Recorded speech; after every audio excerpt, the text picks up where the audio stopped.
Make one call, that's all. 602-977-1900. And always online at lernerandrow.com. Now time for Calling All Sports with Roc and Manuch with Jim. Guys, right On Fox Sports 910. We made it to Friday. It's Roc and Manuch with Jax. We are out here at Wright Toyota in Scottsdale, right on the corner, right on the price. Wright Toyota, and always at wrighttoyota.com. As we are watching the Guardians and Yankees go at it. They're tied at 2, bottom of the 8th, as this is the makeup game from the weather the other day. It's so odd to say, yeah, the Guardians are taking on the Yankees versus the Indians. Yankees, classic name. Yeah, it's just sucks. It is. It's the Guardians. It's like, what are you gonna do with all your Indians gear? You know, you're a Cleveland fan. You just can't just throw it away. No, I'm wearing it. They're the Indians. Sure, they'll always be the Indians. And I've seen a lot of guys around town, guys and gals, the Guardians go into the playoffs, they're wearing their garb, Rock. It's all Indians, the hat, the whole 9 yards. So this Guardians team, and maybe Judge gets a home run, but yeah, the Guardians and the Yankees. This doesn't have the pop of the Indians and Yankees taking on. Coming up this hour, we'll catch up with Sean Salisbury. We'll get his thoughts on just that horrific Thursday night football game once again. We'll get into some college football talk today, too, in this first hour. And then hour number 2, we'll catch up with the pregame and the halftime post, does it all for the Seattle Seahawks and Sports Radio 710, the ESPN affiliate in Seattle. Paul Moyer, former Sun Devil, he will join us at 2 o'clock. And we'll also catch up with Scott Spreitzer for our weekly picks. He handicaps them all. And then a little bit later, you'll have an opportunity to win some money, a $50 Visa gift card, as we do our Lerner Row picks. So we'll have that. So let's get into what's trending right now this hour. Time for the top local and national stories of the hour. Powered by the Sportsbook at CAZ Sports Bar in Casino, Arizona. Bet big on your favorite teams and players in an environment that's as exciting as the game you're watching. There's no better place in the Valley to get in on the action. The Sportsbook at CAZ Sports Bar. Now, guys, what's your top story this hour? Well, I think it's kind of a combo deal here as we get ready for the Cardinals heading up to Seattle. And this team being banged up at running back. And we really don't know what we're going to get from Eno Benjamin as the starter. We really don't. And he hasn't been put in this position. He's been with us, This is third year, I believe. Third year, yes, huh? And he has not been a starter. He's going to be asked to maybe hold, 20 carries maybe. Well, he's been a hell of a special teams player. He's in a spot running back. They mixed him into the fold a lot more last year. First year, just pretty much special teams, get in once in a while. But, yeah, here he goes. He's going to get – if he touches the ball 20 times, that means whether it's running and or passing, I think that'd be a good amount for him. At that point in time, you look at Rondale Moore as a guy that could come in. You look at Clement. Looks like he's going to probably be activated.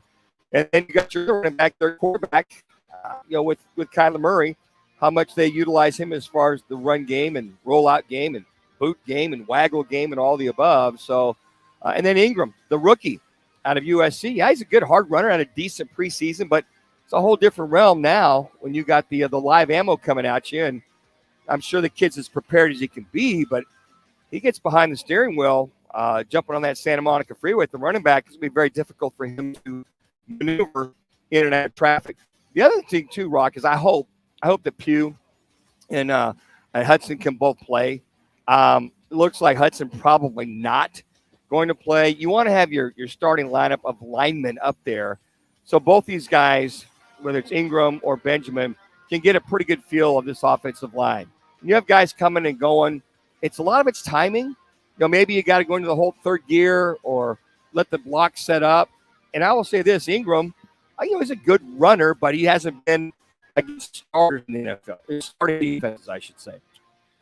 Well, the Coyotes opened their season yesterday in Pittsburgh. They gave up 3 goals in the first 5 minutes and 10 seconds. They lost 6-2. Ugly game. Penalties, special teams were horrible. It is game 1, but I think it's something that Coyote fans can get used to we do want to give them love when we can. And here is one of their goals from Nick Ritchie last night. He had 2. Bill Ritchie scores! Second of the night, Nick Ritchie. And it's a 4-2 game. That is dirty. Absolutely dirty.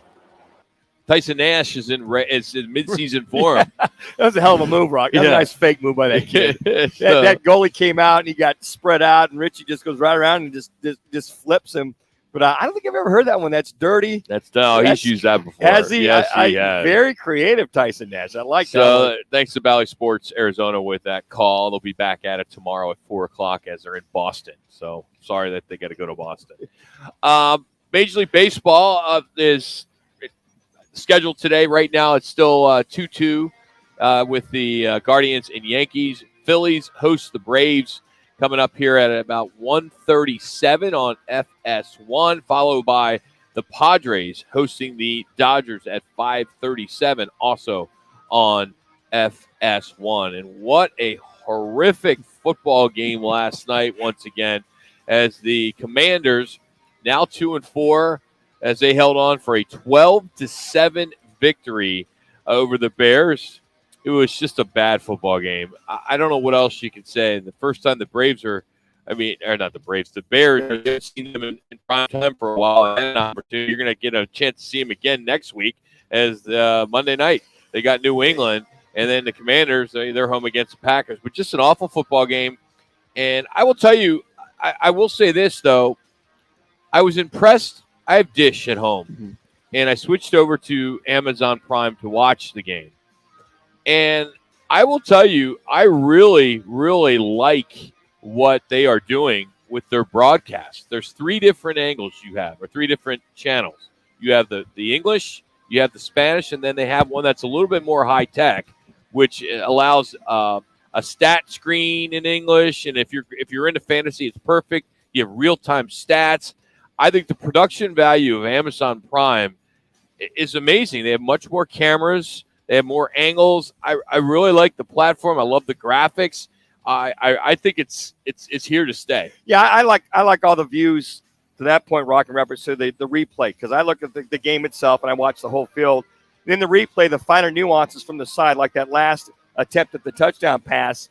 That kid, if he catches it the first time, they score. I mean, but the angle he had it at, he could see. As soon as he re-caught it, his ball's coming out. He didn't get the other foot down for that last play of the game.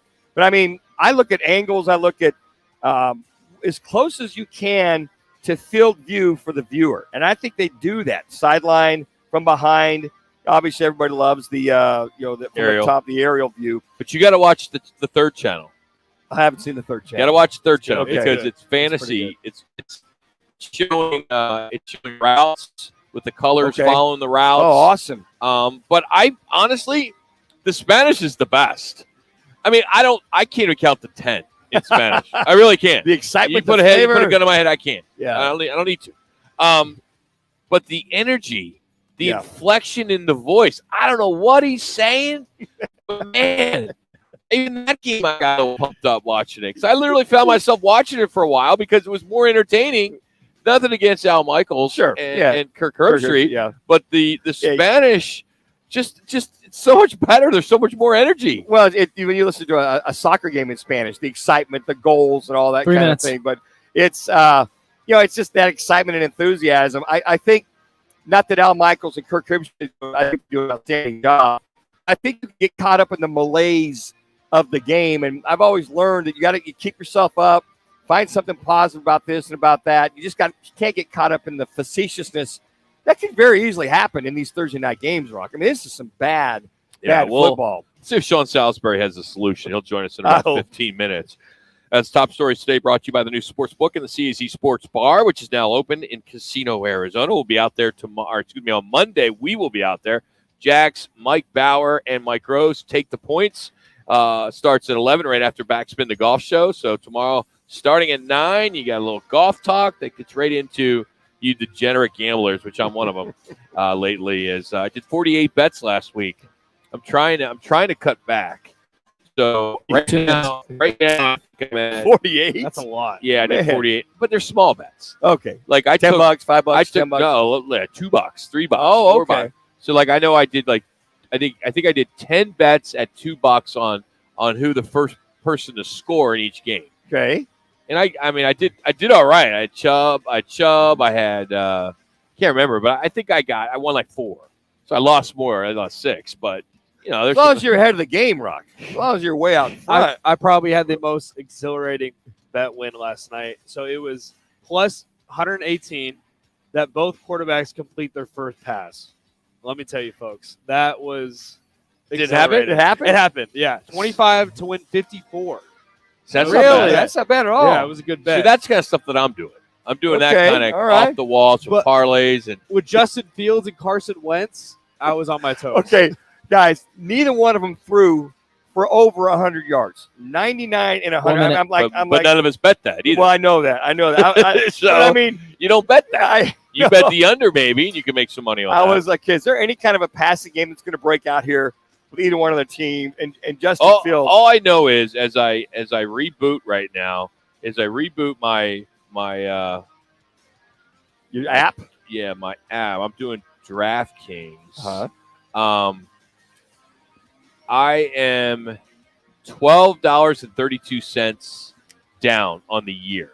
30 Well, seconds. that's not bad at all. It's freaking awesome. It's a win. Jeez, That's is. a win. I was going to say, to the good. I mean, That's use a that- win. Credit that bad boy. Get that up there. Top 3 games tomorrow I'll have them for you. Plus, USC and UCLA are both undefeated and on their way out the door. The latest on the Pac-12's future. We'll get into that. It's next as Roc and Manuch with Jimmy B continues from Wright Toyota. It's Fox Sports 910.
If you're talking to Roc and Manuch on Fox Sports 910, Telling him I don't think it's going to make sense with 2 separate guys talking. for yourself at good.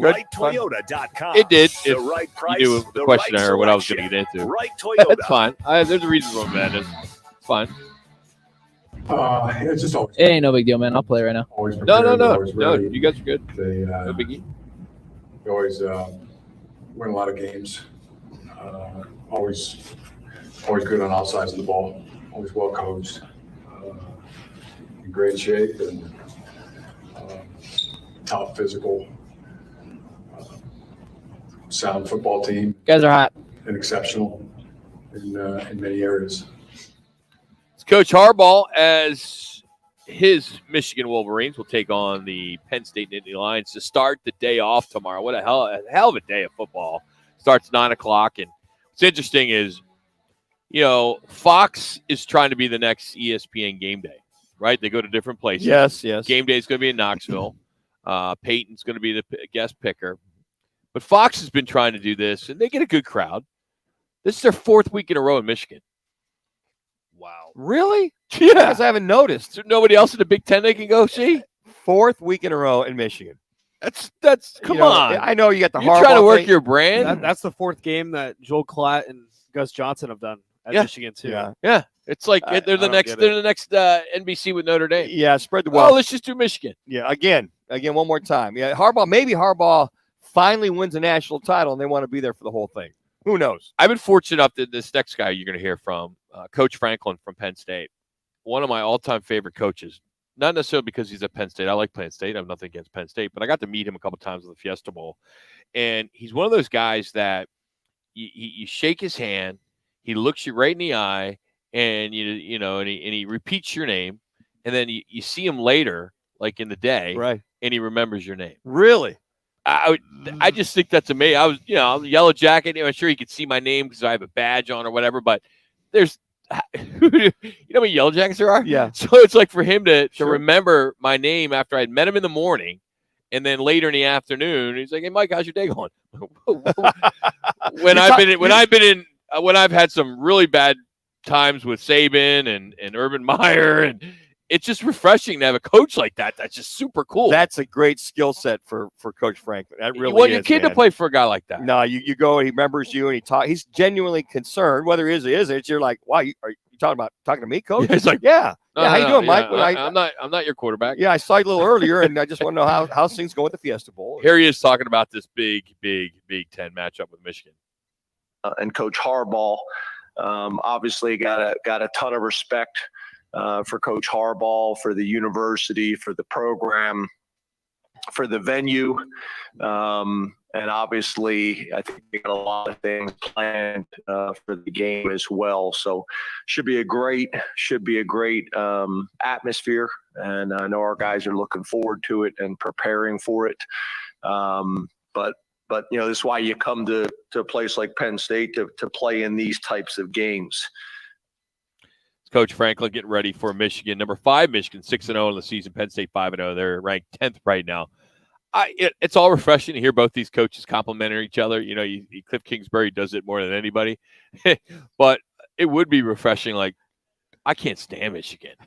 We want to bust. We have been prepping. We coming off a bye week, and we want to kick their ass. Which they are. They are coming off a bye week. We want to kick their butts. Yeah. Privately, they're saying. And that. I'm not a John Harbaugh guy. Yeah. He was a horrible quarterback. You mentioned that open mic in the locker room. Let's go. Awesome. Now I can assure you guys that is being said in those meetings. Let's go kick the damn.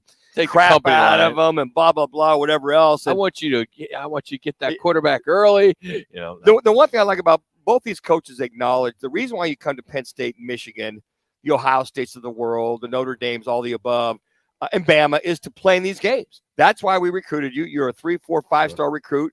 This is what it's all about. This is why you're here. Let's not back away. Embrace the challenge it is. And I'm like you, Rock. Tomorrow. I got 3 games on the dock. I'm like, wow, this game. You got here's your Bama, second Tennessee. one. Yeah, and that's number 6 Tennessee, and they rose 2 spots from number 8 last week as they beat then LSU in a dominant fashion. They beat them 40-13.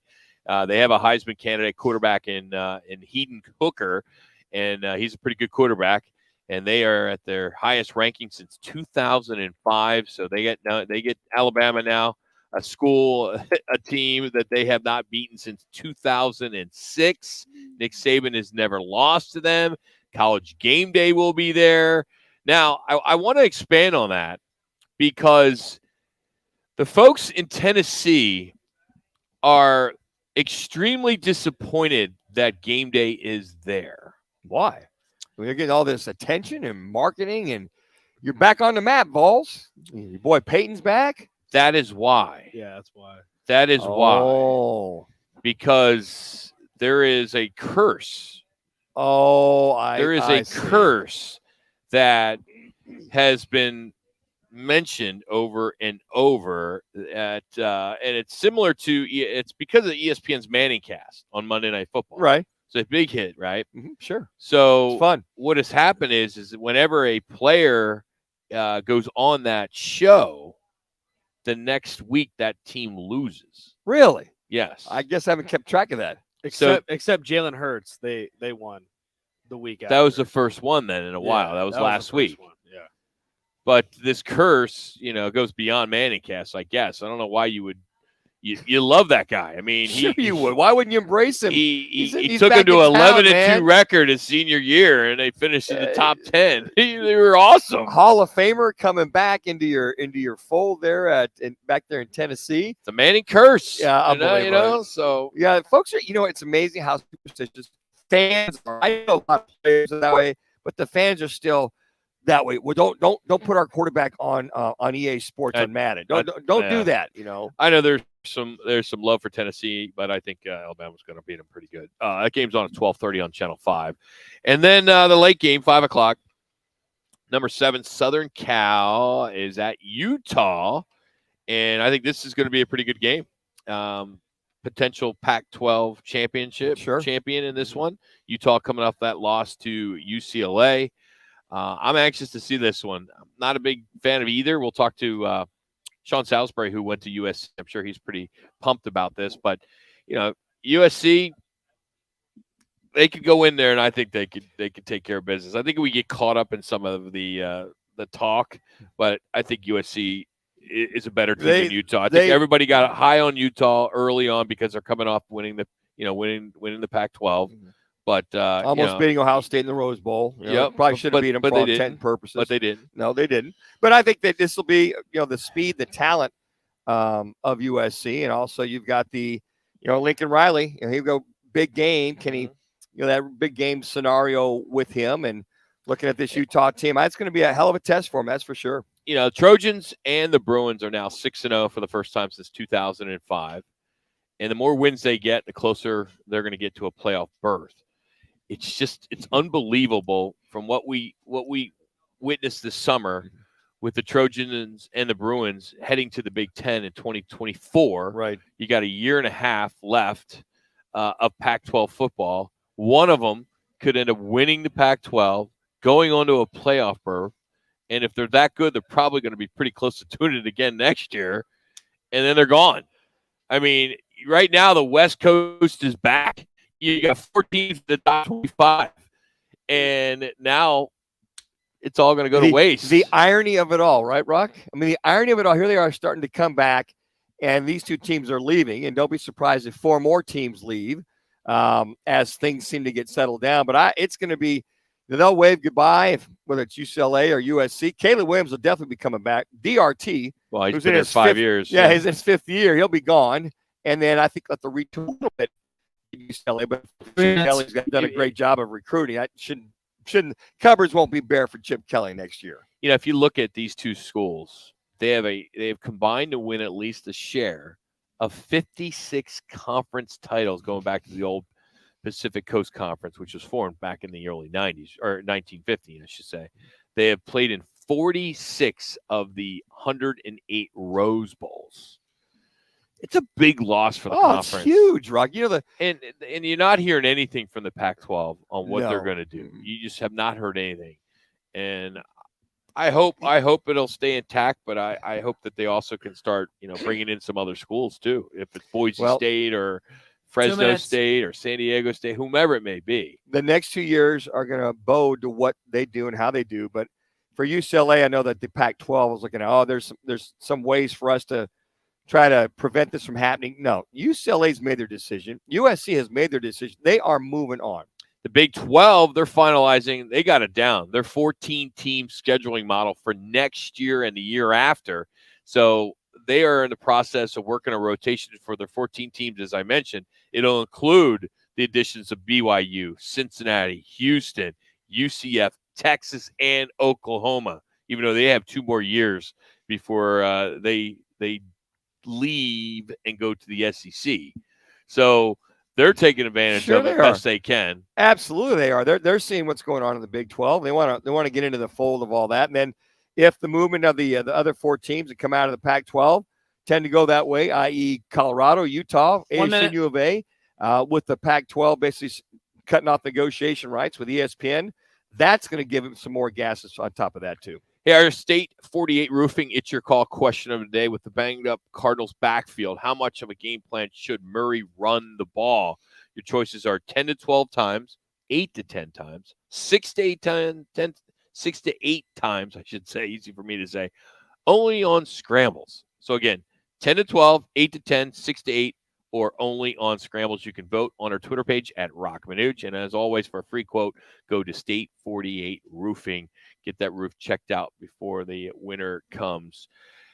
Coming up, Sean Salisbury will join us as the Bears and Commanders game was so bad for the sports books that they paid out wagers at halftime. Really? Sean Salisbury. Yeah. He'll discuss that next. It's Roc and Manuch with Jimmy B, Fox Sports 9.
NFL QB turned radio host. Sean Salisbury goes unfiltered with Guys are hot. Manuch, now on Fox Sports 910.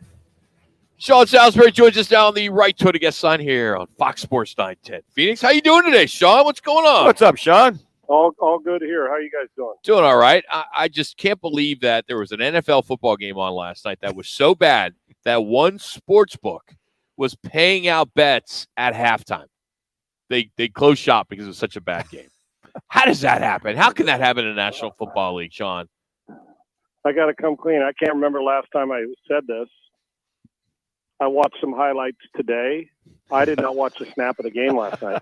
Was there a good movie? I didn't. I didn't, and I'm glad. You know what? I was doing a little bit of studying and had Sure. a few other things I wanted to watch the Astros game yesterday, and I'm like, Now I watch some college football, and I'm like, no, this doesn't feel like one I want to watch. And I'm thinking, okay, watch, this will be the over. They'll go crazy. It'll be 37-34. It was worse than the week before. Yes, it was. And the week before was pitiful too. Nothing but field goals. It's a bad watch. Washington's going to change quarterbacks soon, and we all know that. And the Bears just don't have any players for Justin Fields, and he's trying to get through his progressions and uses his feet. It's just that's a bad watch. And last night's game wasn't bad by accident. That's who those two teams are, especially offensively. It seems as though there's a lot of talking heads that are saying, hey, Thursday night football, why do we have it? Let's not have it. But we all know it's all about money, and it's not going anywhere. I'm just wondering if there is a solution for if it's I don't know, another Sunday night game or something that they can throw to Amazon and say, hey, or another Monday night game, something else, because this isn't working and guys are getting hurt and it's just some bad football. And Sean, let me throw this at you. I don't know if this makes sense. Maybe you have your bye week leading into the Thursday game that week. So have your bye, instead of coming back Sunday, just go into that Thursday. You have an extra 4 or 5 days. Yeah, now, I don't know. I'm not wise enough to know what the math thing, how the scheduling with 32 teams equal. Would every one of them be able to go into their bye week? Right. With the, I guess you could. I don't know, how it works. You know what I'm saying, guys? Yeah. When you got this game, if you could, that's a great solution. So we get them fresh and get them time off and leading in. That's number one. Two is, and Rock, you mentioned, we'll give them another Sunday. And you know why they're not going to do that on Monday? They don't want to share the stage with all the money they're spending. They want to be on. And then here's the other problem to that. They're spending all this money, and first of all, you got to subscribe to it. And if you subscribe to it, they get the subscription part. But you're paying all this money in rights, to broadcast your game. And like Vegas is tuning out at halftime. So if you're Amazon, are you getting the ROI, return on your investment for bad football? And then you say, well, we're just going to schedule great teams. Well, great teams are going to say, you ain't scheduled me 5 times on a Thursday. That's Thanksgiving once or maybe one other. So it is.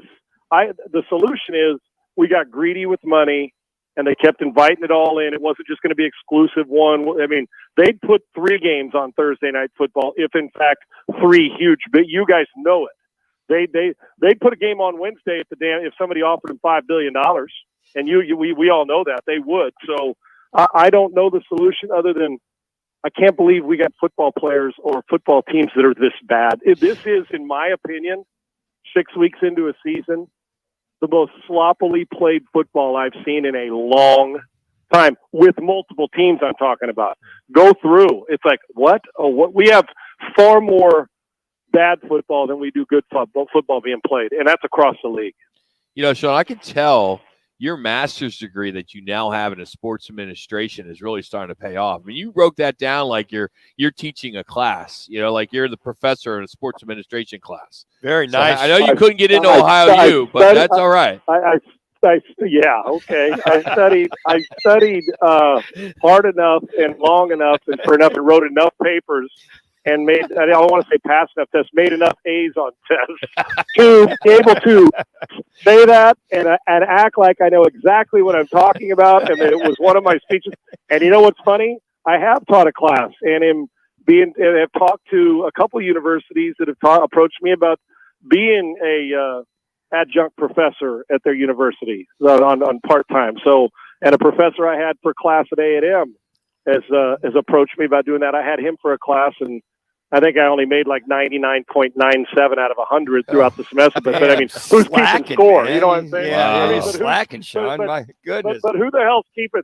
So I made a 91 on a test instead of a 99.8. Well, I mean, who's counting, right? Okay, I mean, I'm not scorekeeping. So I don't know. I love to teach, but yes, Rock, great point. It was as if I had that speech in a teleprompter. Yeah. You just asked me that question. All right, Professor, riddle me this. So we watch, I think sometimes our officials in the NFL goes overboard in protecting quarterbacks. Sean, I think you know where I'm going here. The sack on Brady and the sack on Derek Carr. I am sorry. If we're going to go down this road, you could put flags on them, make sure the flags are pink so you can't miss them, or put a freaking dress on these QBs.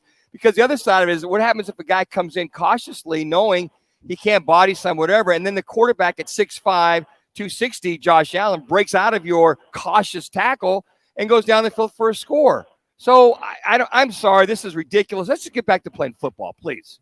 Yeah, we're Pat. We overcorrected, and then when the Tua thing happened, which was unfortunate, again, nobody wants anybody hurt. Sure. I don't know many people. No. I mean, we shouldn't even have to qualify. Hey, don't want anybody hurt. We feel like we have to in this society we live in. I'll just say this to you. It's plain as day. The integrity of playing tackle football at the quarterback position. Now, it's not the quarterback's fault. The league's done this.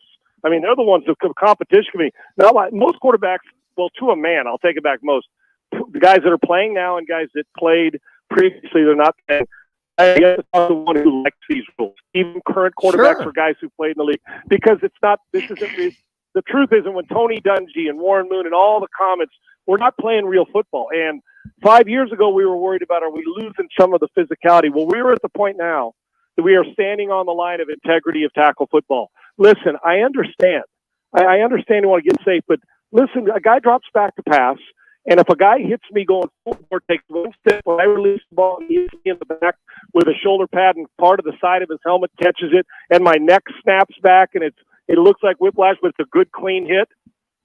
Listen, I'm and you hurt your rib, guess what? Tell him to get in line. I'm sorry, but that happens in tackle violent football. Now, 3 steps, crown of the helmet to the chin.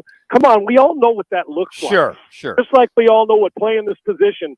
And we've joked about it forever about red jerseys on the quarterbacks. But guys, what's the next step? Yeah. The next step is put a buzzer like we do in 7-on-7, and at 3.5 or 3 seconds, the buzzer clicks.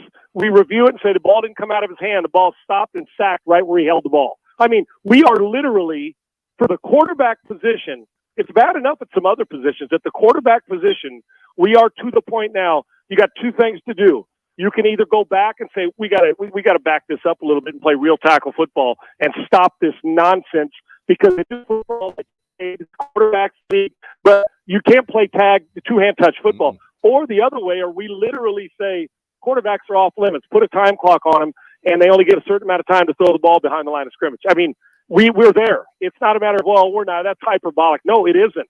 Look at what we're doing with this. And at some point in time, you're going to run into a dude who knows he's going to get flagged because it's a good, clean hit. And guess what he's going to do? He's going to get his money's worth. Sure. Because I got a fine and kicked out of a game. What a bummer. That guy's rib cage is through his belly, and so he's missing 12 weeks. So, oh, well. And we don't want that in the league, because then people do get hurt.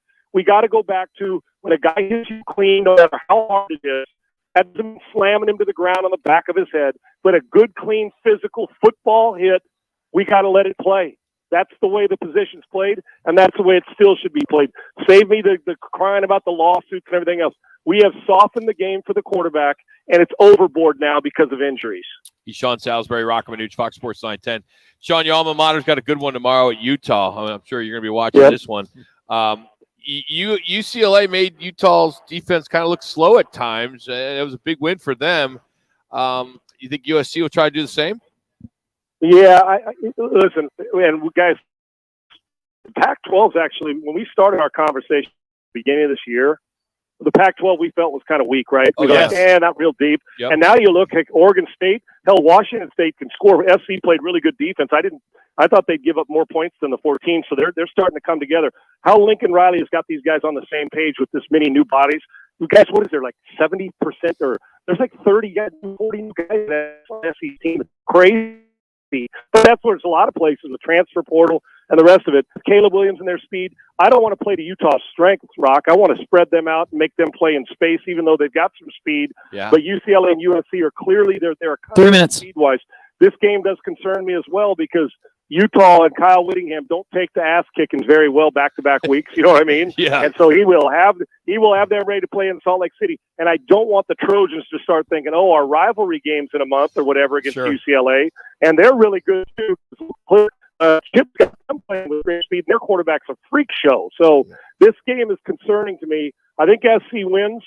And I'm actually surprised Utah's a favorite at home, even though the way SC, by a field goal and a half and the hook. So I like SC, but in that 31-27 type, I think it's going to be closer than people think. But SC speed and the quarterback will be the difference. And Sean, real quick, got about a minute here. My whole thought process with these guys here is I want to see the physicality from start to finish from USC, like back in the day when you guys were there. Speed, talent. Here's the last litmus test, okay? Can you be physical with a Utah from start to finish to prove that you 2 are minutes. back on the map legitimately? Yeah, dude, there's no question. Control of the line of scrimmage on both sides, Manuch. Yes. Like, for instance, let's say we're up 14 points, meaning SC in the fourth quarter, or 10 points, and there's 9 minutes to go. Can you do what USC used to do? Bingo. Line up, run the ball 8 straight times, get 3 first downs, and keep running it and kill 8 minutes and kick a field goal or touchdown, and then the game's over. And on defense, if you're up 7 or up 10, can you get a stop, get 3 and out, and knock them in the mouth when it's me versus you at the line of scrimmage? That's the next level. Because as far as team speed and finesse, we can score on anybody. The question is, when you get into a phone booth, who is USC? That's what we got to find out. And the game, guys, that I can't wait to see is this Tennessee, fast-paced Tennessee team against Alabama. I'm telling you, dangerous. Hendon Hooker's a good player. I don't 1 minute. think this is the Tennessee team we've seen in the past, guys. I think they're different. Keep an eye on that game in Knoxville tomorrow. That's why he's a professor, Rock. That's right. See that? Professor Salisbury. Yep. And you know what? As I've said before, wait till I get my doctorate, and you two clowns are going to have to call me Dr. Salisbury every time I come on here. That's going to be tough. Oh, my we have God. to change it. We have to And, change and the only reason I'm going to do it is just so you guys and my friends can hear you guys, like my buddy Dan Patrick. Welcome in, Dr. Sean Salisbury. I can't wait for that. Okay. We got to change the promo. You rejoin. Oh, man. You get more And high you know what? maintenance. And It's worth it. Oh, dude, I'm going to go so diva on your guys' ass. You're not even going to believe it when I get that doctorate. Oh, buddy, I love it. Hey, have a great weekend, man. Thank you. Thank you, Sean. too, guys. Enjoy Everybody. All right. Dr. Appreciate it. Salisbury. Wow. Imagine that. Dr. Salisbury. Yeah, he's driven by All City Towing. Yeah. All City Towing continues to grow. They're hiring. We talk about it every day. Check it out for yourself. Go to allcitytowing.com. Immediate full-time positions available right now. Great benefits. Got a 401k program. They have a generous company match. Fastest way to do it, check it all out, is go to the website, allcitytowing.com, and just search careers. That's allcitytowing.com. Some current and future Hall of Fame quarterbacks went off on this day in sports history. Plus, a scene from one of the best movies ever that our producer has never heard of and didn't know anything about it. One of the best movies that Samuel L. Jackson was ever in, as well as John Travolta. It's all coming up next on our 72 Sold on this day. It's Roc and Manuch with Jimmy B.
You said, 72. so. I said I'm going to come back with Pulp Fiction. Get our price, I was a gonna set higher it up. price at Okay. 72. We can set it up. Set it up. That's fine.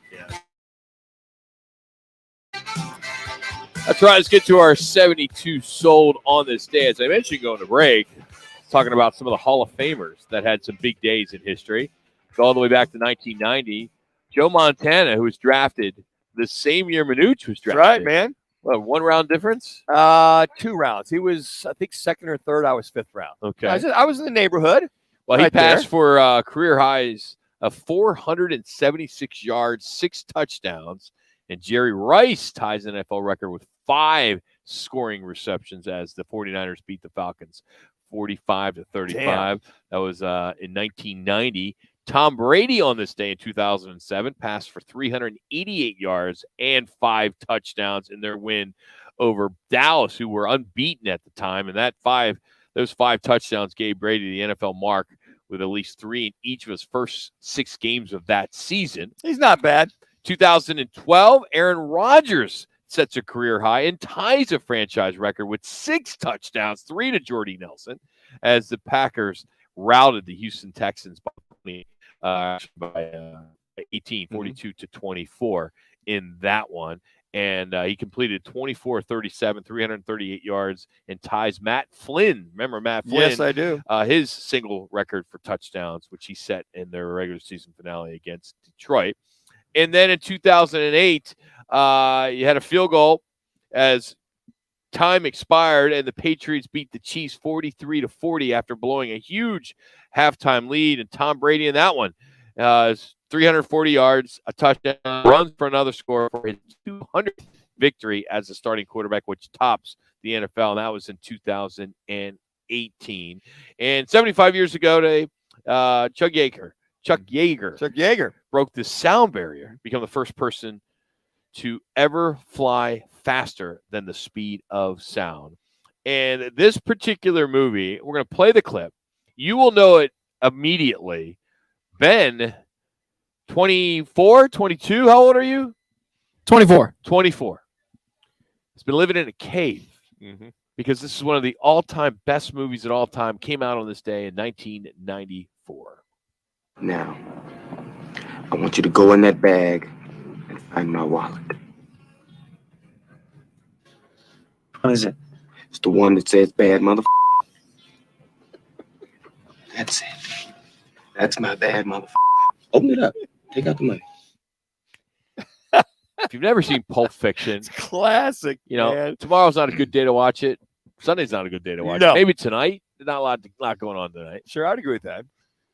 How about that? It's a classic movie. All time, every time it comes on as I'm channel surfing, I'll watch it. Gotta peek in. You gotta peek in. It's just the stars in the movie, the stars in that movie, just the direction, the pure crudeness of it all, the blood, the guts, John Travolta. I mean, so many stars. It is an all-time classic movie for Quentin Tarantino.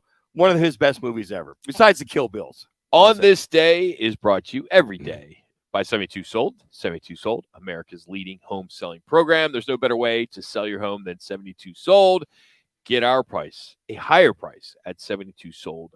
I want to remind you tomorrow, AZTV Channel 7, your new home for college football here in Arizona. They're featuring schools each week that produce some of the game's best athletes, great football, high energy, halftime bands, and coverage that you won't find it on any other station. Tomorrow starts at 11 o'clock.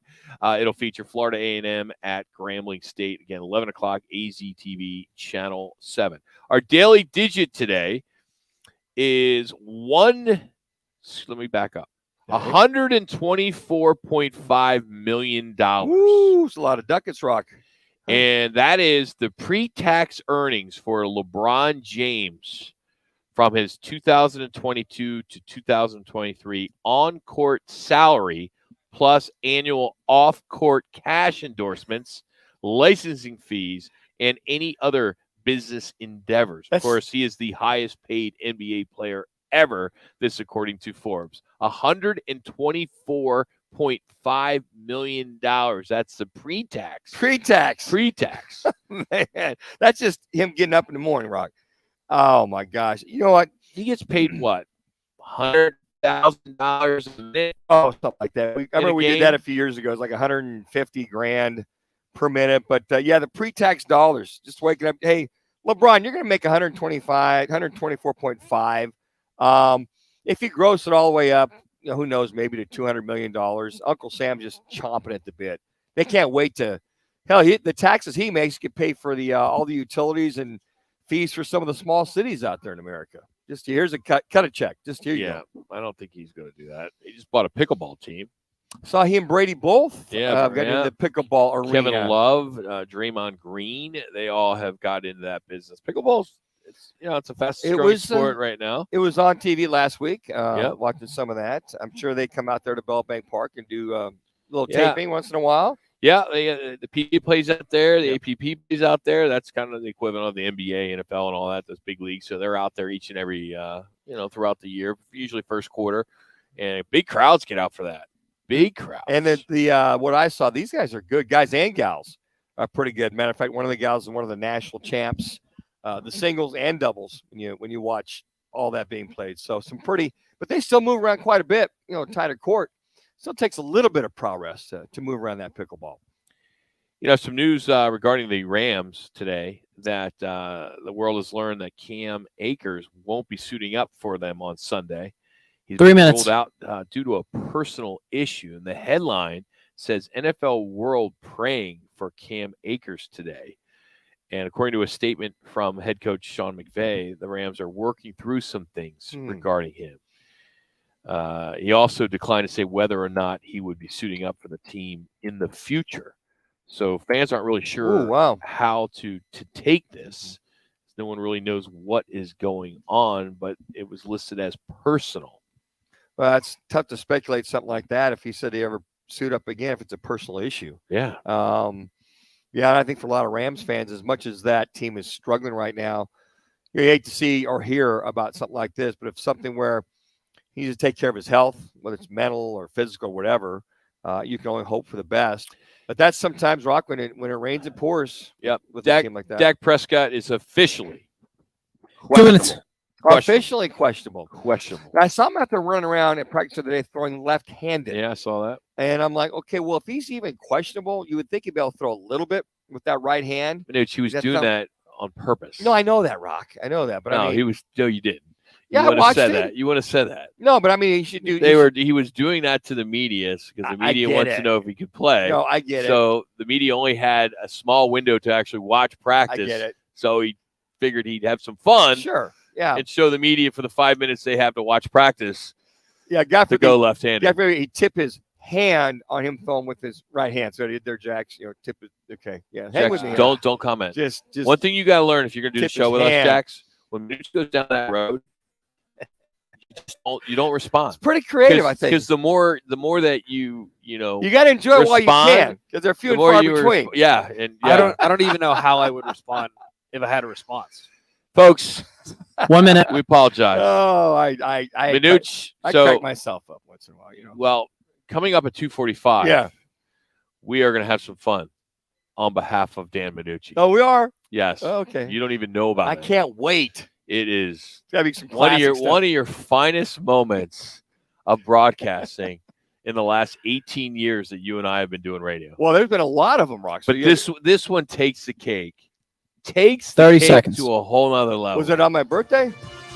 It was close. Okay. Yes. You said takes the cake, so I just tried to put those together. No. So like, okay. All right. I can't wait. I'll stick around. Yeah, I mean, we could do it at the top of this hour and tell Paul Moyer for the Seahawks that we can talk to him later. No. 10 seconds. It'll be more entertaining, I'm sure. Yeah, it's more apropos to Seattle this week. We'll talk some Seahawks next with Paul Moyer.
Make the call. That's all. 602. And always online at learnrow.com. Now time for Calling All Guys are hot. with Roc and Manuch with Jimmy B on Fox Sports 910. Scott Spreitzer will join us coming up here in about 30 minutes. Looking forward to that. And we'll talk to him. We've got a bunch of games that we are going to, he is going to handicap for us.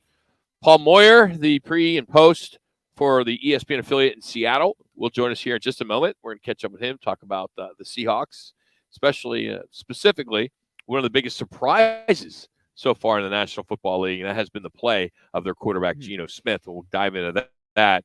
I think you can make a case right now, which a very good case that your comeback player of the year. Oh, absolutely. He's currently the highest-rated quarterback in the league. Yeah. He's out playing Russell Wilson at this point. And Patrick Mahomes and Josh Allen. I'm not going to say no. I'm sorry. He's got the highest. Wins when it comes down to it. Exactly. I got it. But he's got the Moyer's ready. The other guys are looking up at one Geno Smith in reference to completion percentage, highest quarterback rating, all the other. Geno Smith, a pleasant surprise for those Seahawks. Joining us down on the right to the guest sign here on Fox Sports 910. He does the pre, half, post, does it all for Seattle Sports 710 AM ESPN. And former Devil Paul Moyer joins us. How you doing, Paul? How you doing on? Hey, Paul. Hey, Roc and Manuch, thanks for having me on. I appreciate it at least twice a year. Yes. It's always a good time. Absolutely. And we were going to bring you on right after the dismissal of Herm Edwards, but we said, all right, let's let that thing. You got enough to worry about back there. Get your thoughts, but I don't know. Are you kind of following what's going on with the Sun Devils with Sean Iguanu as the interim right now? Yeah, I mean, obviously, I follow ASU. Matter of fact, I'm going to come back. I can't remember. It's the homecoming game, I think, against Oregon State. It's the first time I'll be back. They're going to honor kind of a reunion, the 40th year of when the Fiesta Bowl, when we beat Oklahoma back in 1982, 83, whenever that was. Nice. So it'll be my first time coming back to Arizona State in the stadium and for a football game. So I'm looking forward to that. And look, it was a disappointing run with Herm, and we wished for the best. He's a good man. But I do believe in college football outside of Nick Saban. This is a young man's game in recruiting. Yeah. And you got to have guys who are really committed and passionate about it. And, it was probably time for a change. That was when you had that great defensive effort against Marcus Dupree, and you still beat him, though. What do you have, 900 yards rushing that day, Paul, on that defense? No. So just so you all know, they switched from I formation back to their whatever wishbone type of offense. And he had 4 runs for like over 50 yards, but he never got in the end zone. And we did beat him, but that was one of the better athletes I've ever gone up against. I probably have to say Bo Jackson was ahead of him, but Marcus Dupree was a close second. Paul Moyer joining us here, Roc and Manuch, Fox Sports 910, talk about the Seahawks. Is it Russell who there right now up there? I mean, because of what you're getting out of Geno Smith, which has just been a great story so far this season. Yeah, Pete Carroll has been talking about Geno since day one. And he said, look, he's running the offense well. He's doing everything that we've asked. You guys are going to be pleasantly surprised. And after the amount of games we've had, 5 games so far, I truly believe that Geno Smith runs this offense better than Russell Wilson would have. Now, I'm not going to say he's necessarily a better quarterback, even though he's played much better year to date. But it's also, I think, a telling tale for Pete Carroll that, look, I knew Russell. I knew what was best for Russell. If he had to just follow the script, let us play great defense, run the football, play action, do the best for him, he would continue to win. And, it's playing out pretty good for him because here comes Geno Smith into our offense, and he is running it. He's playing as good a quarterback position as I've seen in a long time. I'm not saying he's Patrick Mahomes or Allen or Brady or Rodgers, none of those guys. But he's definitely a top 10 quarterback at running an offense. We've got some skill to it, and it's playing out. I mean, he's been an accurate thrower his whole career. People keep going back to his rookie year, and trying to use that as his example. I go, the man was 22 years old, 23 years old the second year. He's learned, and he's accurate, he's smart, and you're starting to see what's going on here. And so, yeah, our offense is better because of him right now. Well, and Paul, you look at the pieces with Penny and Parker the second there, or Parker Jr., DK and Lockett, that fine Kansas State Wildcat to the other side of the field. Mm-hmm. I mean, and just the pieces are there. My question is, can this offensive line, or has this offensive line improved in order to get the pieces in motion, so to speak? Yeah, no, this offensive line, I don't want to say it's necessarily much improved, because I really think Russell Wilson, because of how he plays his game, the amount of we're in bad situations. We would have some good drives, but all of a sudden we would have a play. Now we're second 17, third and 14. And, that's just, you play that game too long, the statistics say it's not going to be successful for you. Whereas Geno doesn't put us in bad situations. We're not in second 17. We're in third and 4. We're in second and 6 situations, and much more manageable. So, it's just been interesting. But our offensive line, our 2 rookie tackles are both going to be around for a long time. They're really good, both Cross and Lucas. And I think our guard play has gotten a little better just through experience. Gabe Jackson's a little healthier. Having Blythe at center has really been helpful because he's so good in protection, which has taken some of the pressure off Geno and the guards as well. It's actually a pretty good offensive line that next year's probably going to be even better. But I think Geno's a big reason for them being so good. Paul Moyer joining us, talking some Seahawks. He's with the Seahawks flagship station there, ESPN 710. All right, on the other side of the ball, young defense, growing pains are expected. Statistically, not very good right now. Is this something that you think will evolve over time? Yeah, it's not going to be an overnight fix. There's a couple things that we struggle with. One, we're not a really good tackling team, and losing Jamal Adams was a big piece of that. We're trying to figure out who can fill that void. That's a tough void to fill. A 3-4 defense, if you don't have a dominant nose tackle, and we don't really have a dominant one. I think Al Woods is really good. Don't get me wrong, but you've got to be dominant. You better can take 2 guys always. And right now we've switched to a 3-4 defense, and what's killing us is the big plays in the running game. And they're just getting on our linebackers so quickly. We just haven't really learned how to play that consistently. And if you watch the film, guys, you'll go, "Wow, they're not bad." And you're right. They play pretty well, but then all of a sudden they give up a 55-yard play on a routine trap play that should be a 6-yard play max. And then all of a sudden they run a screen and we don't read it right. And then we don't force a guy out of bounds and the guy goes 81 yards. And it's just every game we're having 2 or 3 of those plays. And you're watching the game going, they're playing pretty well. But, in this game, you cannot give up big plays. And that's the one Achilles heel of this defense. I don't know how you correct it. I mean, you just hope that they figure it out. We got a lot of talent. They're young. They're still figuring things out. But if you're not a great tackling team and you give up big plays, those are tough to fix. Well, you look at that New Orleans game, to your point there, Paul, 235 yards rushing. You went, wait a second. I know, you got Kamara and the other kid. Then you had Taysom Hill. I mean, he was 100. Yeah. He's a quarterback, linebacker, tight end, whatever it is. But to that point, when you have a guy, a mobile quarterback in a 3-4, what's kind of the recipe to kind of keep a Kyler Murray in check, if you will? And what has Seattle done in the past with the Kyler Murrays of the world to prevent that? I know you had the 4-3. Now you're switching to 34. I mean, this kid gets 10 carries. 3 minutes. He might have 112 yards, 120 yards just himself. Well, he could. Last week against New Orleans, they went to that Wildcat. And, yes. Obviously Taysom Hill was tough because that Wildcat, the way they run it, they have enough guys to block you, so someone has to come off the block. And then they were always bringing somebody, either a trap or bringing a wing around the other side of the center, trying to get an extra blocker in there. And, if you don't deal with that, it's a tough day. In the old days, we used to have a spy. I mean, usually it was Bobby Wagner for somebody like Kyler.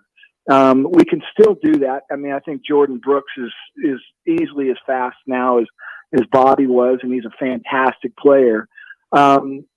Look, this will be an interesting game because I'm not sold, obviously, on Arizona and Kyler. I mean, I think Kyler he's got a long way to go to be a great quarterback. But if you get, is Hopkins back this week, or you see he's still got one more week to go? Another week. Okay, so I actually feel pretty good about this game. If you had Hopkins, that's a whole nother 2 minutes because he'd be a tough matchup. But I think you got an inconsistent defense versus an inconsistent offense, and that's really what I think is going to play out this week. Can Kyler flip it around? And I'm not convinced he can. Paul, well, I'm sure I'll catch up with you here in the next month or two. Congratulations on being able to come back to see your alma mater and walk on Frank Cush Fields. That's going to be a treat. So you haven't seen the stadium since they remodeled it, have you? No, it's I awesome. have not. They did a really good job. Let you know. Well, I'm excited. It's going to be fun. I mean, it's going to, they got a lot of festivities going on. I'm on their alumni, homecoming committee for that game. So I'll let you know when I get into town. Maybe I'll come in the studio with you guys. We love you, and you will love Sean 1 minute. O'Connell. And I hope they keep him. You will love Sean. I've known Sean we're for many big fans. years. Big fans. I've coached with Love him. it. He's the kind of guy you need, Paul. I'm telling you right now. I hope that they consider him highly. Well, I do too, because youth and passion is important, and that's what he seems to bring to the table. So, definitely, looking forward to it. Thanks, Paul. Appreciate it. Paul Moyer joining Likewise. us. Thanks, guys. Follow him on Twitter, Paul Moyer21, part of the Seattle Seahawks radio network on 30. ESPN 710 there in Seattle. Well, we're in the second quarter of the NFL season. It's our 22nd year hosting Monday Night Football at Casino Arizona. It's been a huge hit. We call it the Monday Night Tailgate. You can win cash just for watching football with us. And we do multiple free cash giveaways, like our kickoff progressive jackpot, which is already over $1,100. Plus, we have 2 sets of squares that we give you that are worth $25 each. Again, it's all free. Depending on the week, we have even more cash to give you with our in-game props or football bingo, which we're doing on Monday. So you can win cash just for watching football with us. Again, the jackpot is already over $1,100. We hope to see you this Monday as the Broncos are in Los Angeles to face the Chargers. Doors open at 4, so we'll have that. Hey, coming up, the average salary for FBS coaches. You're not going to believe where it's at now. And Tennessee is up in arms about tomorrow's ESPN Game Day guest picker. We'll talk about that, get into some college football. And then we'll catch up with Scott Spreitzer, who will handicap them. That's all next as we continue from Wright Toyota. It's Roc and Manuch with Jimmy B. Live from Wright Toyota here on Fox Sports 910.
Coach Heupel getting ready for 2 quarterbacks possibly with Alabama. 12:30 tomorrow, Channel 5, big game, Tennessee, Alabama. A lot of great games tomorrow. He has done a hell of a job. He did what was it, UCF prior to here and coming there. He sounds like a kid, doesn't he? Just sounds like a young guy, one of those young quarterbacks, but he's done so much. And just the talent that he brought to UCF and he's bringing to Tennessee. And those guys to play as well as they have. But he's always been a great offensive mind. And, man, Tennessee back on the map, Rock. It'll be a hell of a game. So this year's annual USA Today Sports examination of FBS coaches' pay reveals a 15.3% raise. That is the average total compensation compared to last year. That's the spike. Alabama's Nick Saban has the most lucrative average annual package of all. He's at $11.7 million. I figured that. Potential earnings of $93.6 million through 2030, and that excludes bonuses. Yep. Kirby Smart of Georgia, after winning last year's national championship, was given a then record $11.25 million average salary in July. You have 18 Power 5 public schools that awarded their existing coaches raises of at least $1 million. Now, we're not really sure what the exact numbers are in some schools because it's not public. But at least 21 of the 65 Power 5 schools are paying at least $1 million. That is more than they were scheduled to pay last season. Now, the average pay for 52 public schools is just over $5.45 million a year. So 52 head coaches out there make at least almost $5.5 million. It was 4.6 last year. And those numbers are going to get even bigger because you look at what's coming with the new TV cash. The Big Ten, they start next season a new 7-year, $7 billion deal with Fox, CBS, and NBC. SEC in 2024 begins a new 10-year contract with ESPN that pays $300 million annually to these schools. It's just absolutely ridiculous the amount of money is being spent. It's interesting because you give those numbers, Rock, and I listen to those coaches. It's almost like it's their commission for all the fandom they bring in, all the sales, all the things that go around with those football programs that they're coaching, the marketing, what kind of price you put on that when they're national titles, they go to the playoffs, the income that comes in. You talk about TV. There's a lot of intangibles, I think, when these guys get these raises from those state schools and the money generated for taxes and for this and for that is just I think it's deserving.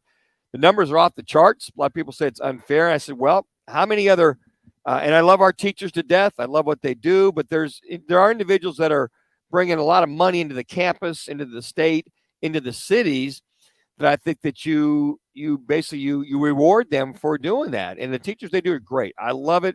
I love our teachers, but these guys are getting rewarded as if this is your commission for all the things you've done. CEOs. Exactly. You win games. It brings people into your city. They spend money. There's so much. I don't know about you. I would rather watch Baylor, West Virginia last night compared to what we saw in the NFL. How about that West Virginia? That was an awesome football game. Coming back. You gotta love that kind of thing. But, again, it's these guys, hey, look, they earn it. They go 24/7, day near 365 anymore. And talked to a lot of coaches. It's nonstop. You hear about the recruiting. We had Paul Moyer on, former Sun Devil, now the pre, post, and halftime host for Seattle. Say, hey, look, young guys recruiting, and that's like a shot of guano. And some of these young guys that are out there, Josh Heupel, he went and got some of the outstanding 5-star quarterbacks and running backs to Tennessee. And besides the portal, some of those guys, NIL deals also came into play for Tennessee to help some of these coaches out. Speaking of Tennessee, a lot of fans are upset that Peyton Manning is going to be on ESPN Game Day because of the Manning curse. If you're not familiar with that, I'll fill you in. ESPN's Manning cast for Monday Night Football is a huge hit. A lot of people watch it. I have not yet to watch it from start to finish because we're always hosting Monday Night Football at the casino. But the broadcasts, they always bring on these active players who go on, And with the exception of last week, every single active player that went on that show lost the following week. So Tennessee fans are now concerned that the curse expands beyond just the Manning cast. And it may not bode well on Saturday, that being tomorrow, as he's the guest picker on ESPN Game Day. Everybody just relax. He's coming back. His alma mater to come back and make the pick. People just, you know what they did? We're going to burn incense to make sure that doesn't happen. Or they'll go to Black Cat. Go light candles at all the churches, whatever. It just cracks me up. I buy into there's it. an uproar. I don't buy into any of that kind of stuff. You don't buy in any of the SI jinx. No, you didn't buy any of that. No, Madden jinx. No, all that. I remember my first pick. No, Sean Alexander, one of the best running backs, goes on the cover of Madden. And what happens that year? You could go year after year on that. Yeah. There are more times I'm not buying that has happened. If Jackson was going to look up the last 20 years of Madden, I would guess that over 50%, that's the guy that was on that cover, there was something that happened. Because it's called football, and it's called they get hurt, and it's just coincidental. It all happens. I mean, I've seen guys say, "Do not put me on that cover." I'm like, please. I mean, that's the best thing for your career. No, you were making that up. Donovan McNabb. He didn't ever. He's ever told McNabb you was that. on there. He didn't get hurt whatsoever. I didn't say everyone. Yeah, but I mean, you could go through a list right now. Yeah, sure. I think it's totally coincidental. Peyton Hillis. Yeah, had a big year at Cleveland. Goes on that year. Okay, so whatever happened to him? So he had a bad year. So he got hurt. Whatever. It's football. Stuff happens. I think it's just totally coincidental. All these curses and this and superstitions, not buying it. I mean, Tom Brady was on it last year, and now he's dealing with his divorce. Well, but he had a hell of a year. He broke all kinds of records passing on football. This is football related. It's not personal related. Antonio Brown, 2019.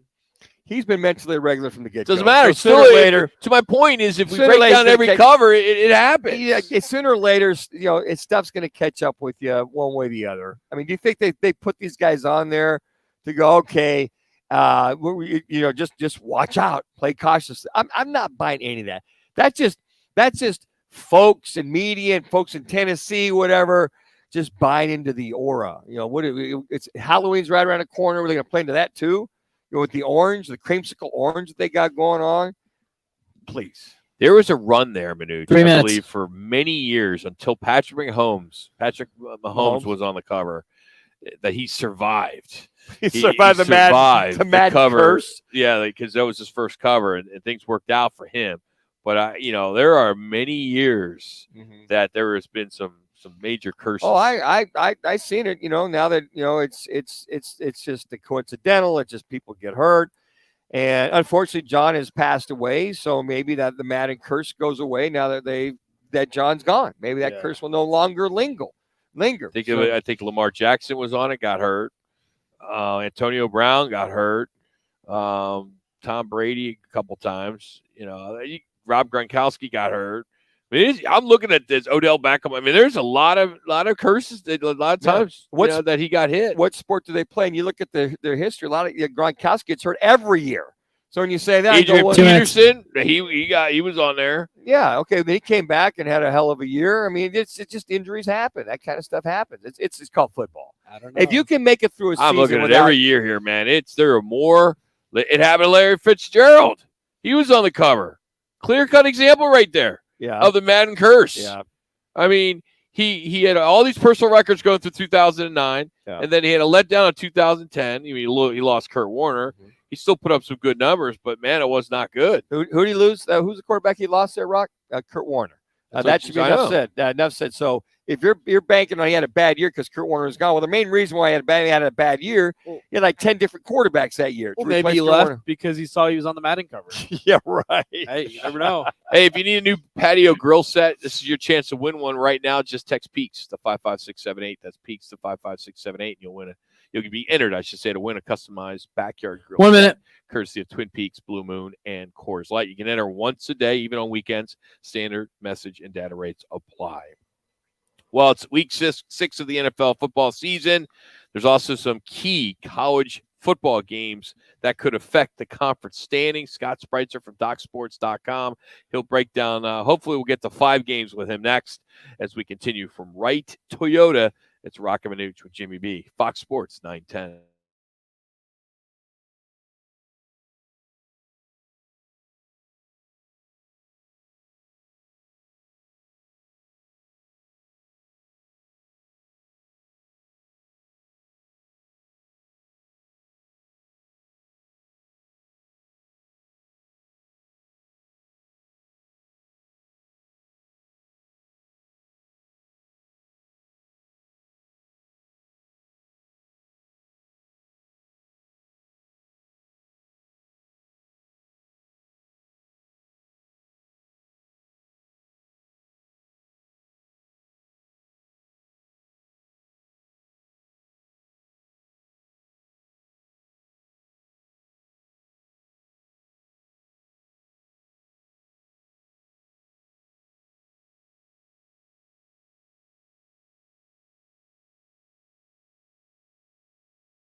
He's here to help make sure your picks Guys are hot. play out with Roc and Manuch on Fox Sports 910.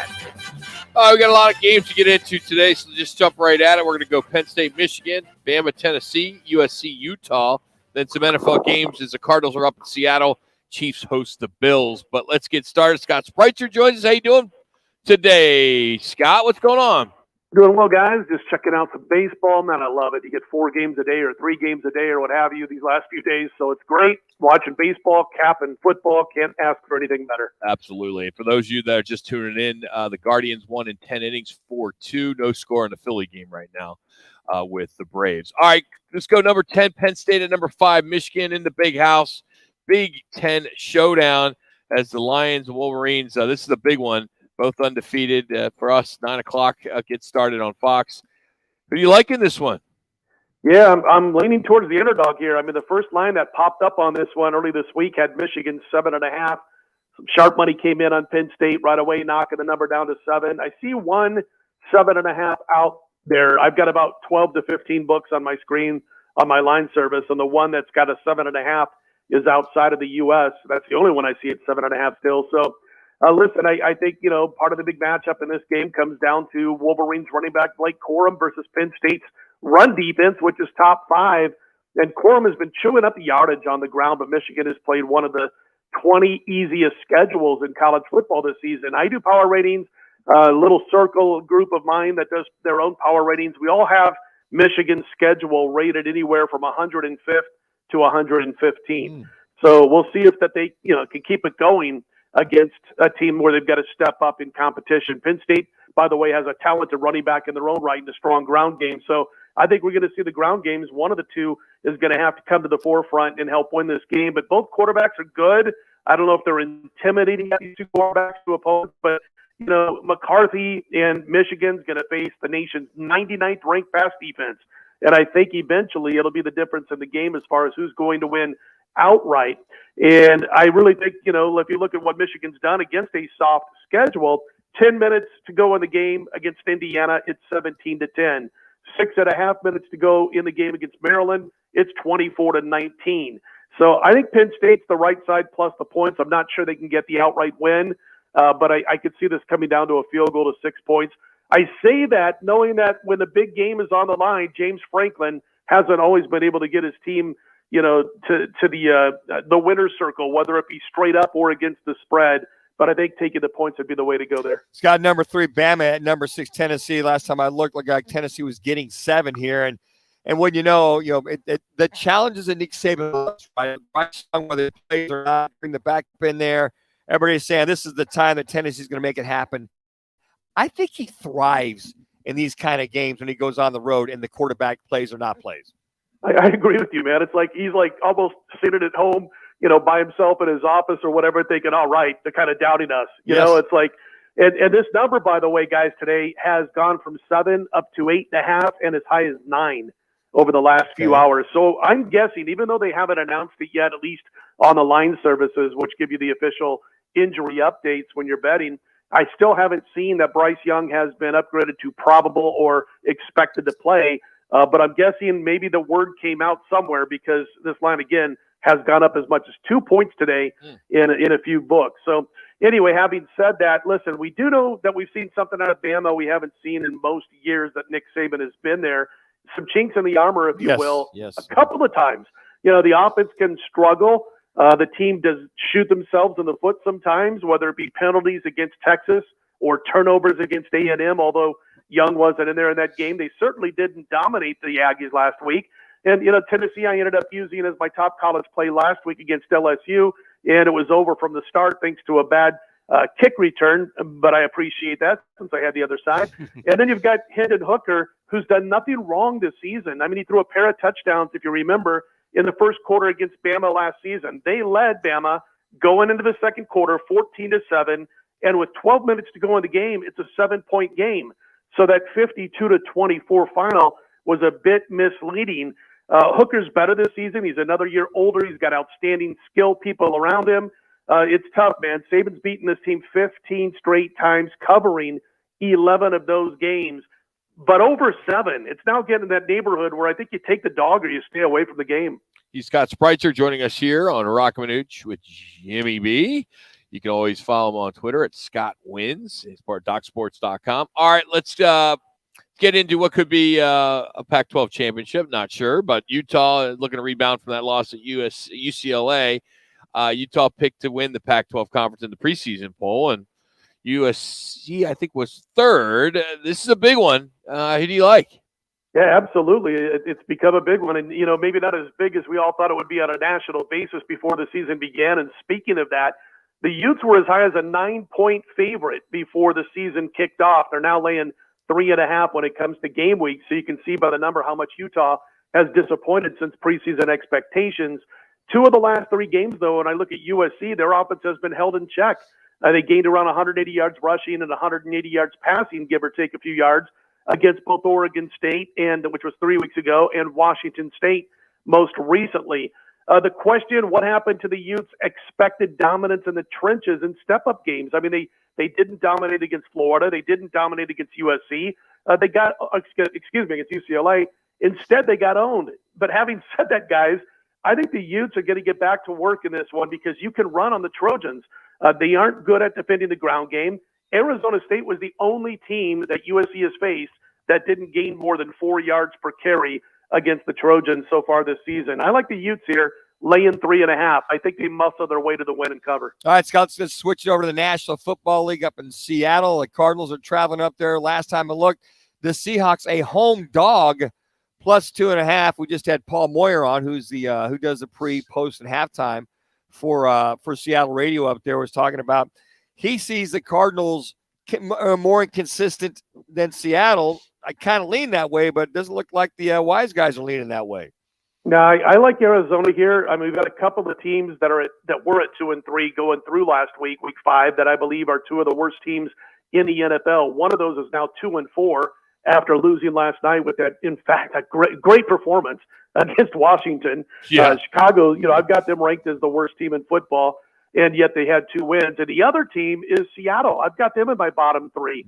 Their defense is the worst in the NFL in yards per play allowed. They give up more than 6.5 yards per play. Taysom Hill topped 100 yards rushing against them last week, 3 touchdowns. Now, I don't know how Kyler Murray doesn't go off in this one. So, he might be right. Maybe the Cardinals are inconsistent, but Seattle is consistently bad on defense. He certainly has enjoyed the outings, by the way, Kyler Murray, against the Seahawks. And this is the worst Seahawks version he's going to have faced. On the flip side, listen, I have knocked Geno Smith down time and time again since midway through his senior year or his last year at West Virginia. And going into this season, he has played better than I thought he would. But they got to force turnovers. And guess what? Arizona has not turned the ball over much this season. They protect the football. I think they win the game, Arizona. And if they do and cover, they'll be on a 7-1 spread run in Seattle. I do like Arizona to get the win here. All right. Bills and Chiefs, AFC East leading Bills, AFC West leading Chiefs. Line is a close one. Bills favored by 2.5. Is that where we're still at?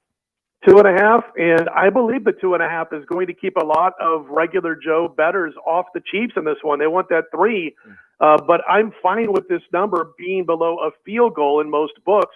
The Bills do have that playoff revenge, that epic overtime finish, but I'm betting they're not going to get it done this week. I'm not a fan of the Bills secondary, and I'm talking relatively speaking and kind of splitting hairs here because obviously Buffalo could end up in the Super Bowl at the end of the year. But I'm not a big fan of their secondary. And now they got to go up against Patrick Mahomes, who knows how to slice and dice secondaries. I think the number's a bit inflated, whether KC covers or not, because, KC a few weeks ago would have been about a 1-point favorite in this game. Now they're getting a couple of points. They're 7-0-1 against the spread when Mahomes is installed as an underdog. And I don't sit there and look at certain players or professional teams in any sport and say, oh, man, I don't overrate this and say, the guy's thinking, I'm a dog. We're going to go out and prove that we shouldn't be a home dog. But when it comes to Mahomes, I got a feeling he knows. He's one of those ultra competitors that I think wants to go out and prove that he should not be a dog at home under any circumstance. I think they get the job done here. I think the Bills secondary is going to get a little bit exposed. Hey, is there anything that you look at if a team wins on Monday night, how they do on Sunday? I haven't really looked into it much. It's been, I mean, a lot of times you'll see some 50-50 stuff, but I haven't, to tell you to be candid, I haven't, just jumped into it to see, okay, if a team wins on Monday, how they do on the following Sunday. There's a lot of angles that used to be great on Monday Night Football in circumstances like that. Then they kind of evened out. Same with Thursday nights. We're seeing the under come in like crazy on Thursdays. Eventually, it's going to even out. The books will start, making you pay a premium if you want to play an under on Thursdays.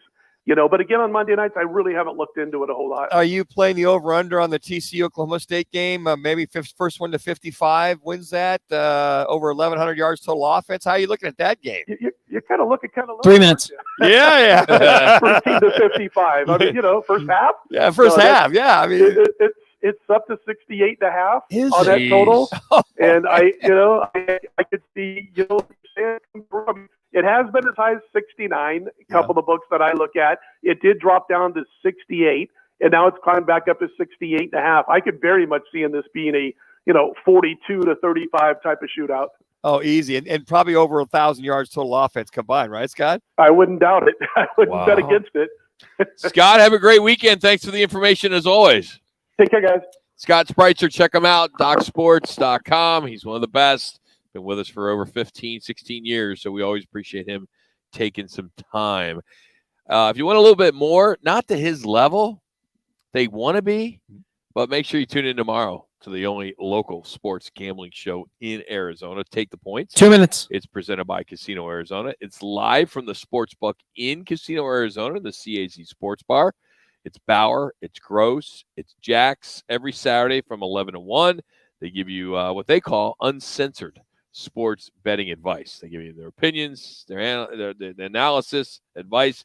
Sometimes they'll mix in a play-by-play guy for whatever reason. Yeah. To talk about a sport that's not even in session.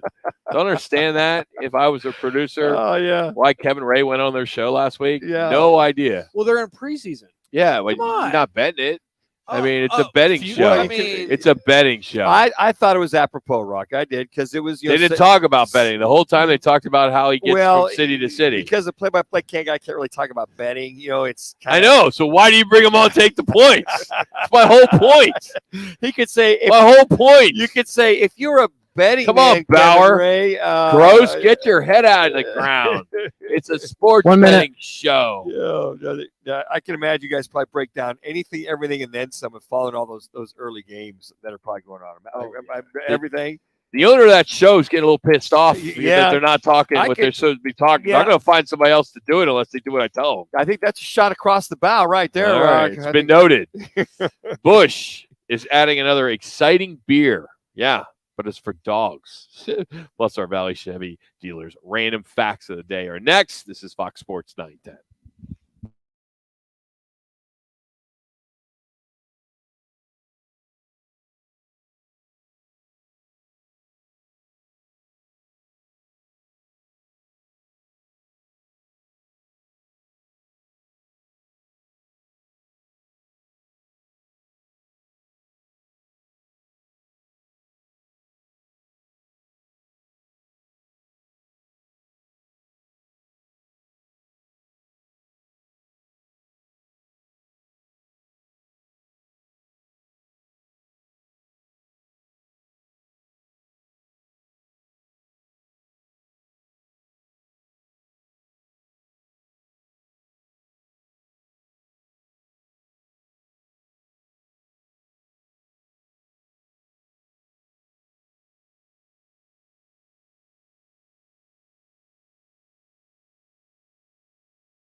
for 16,303 yards.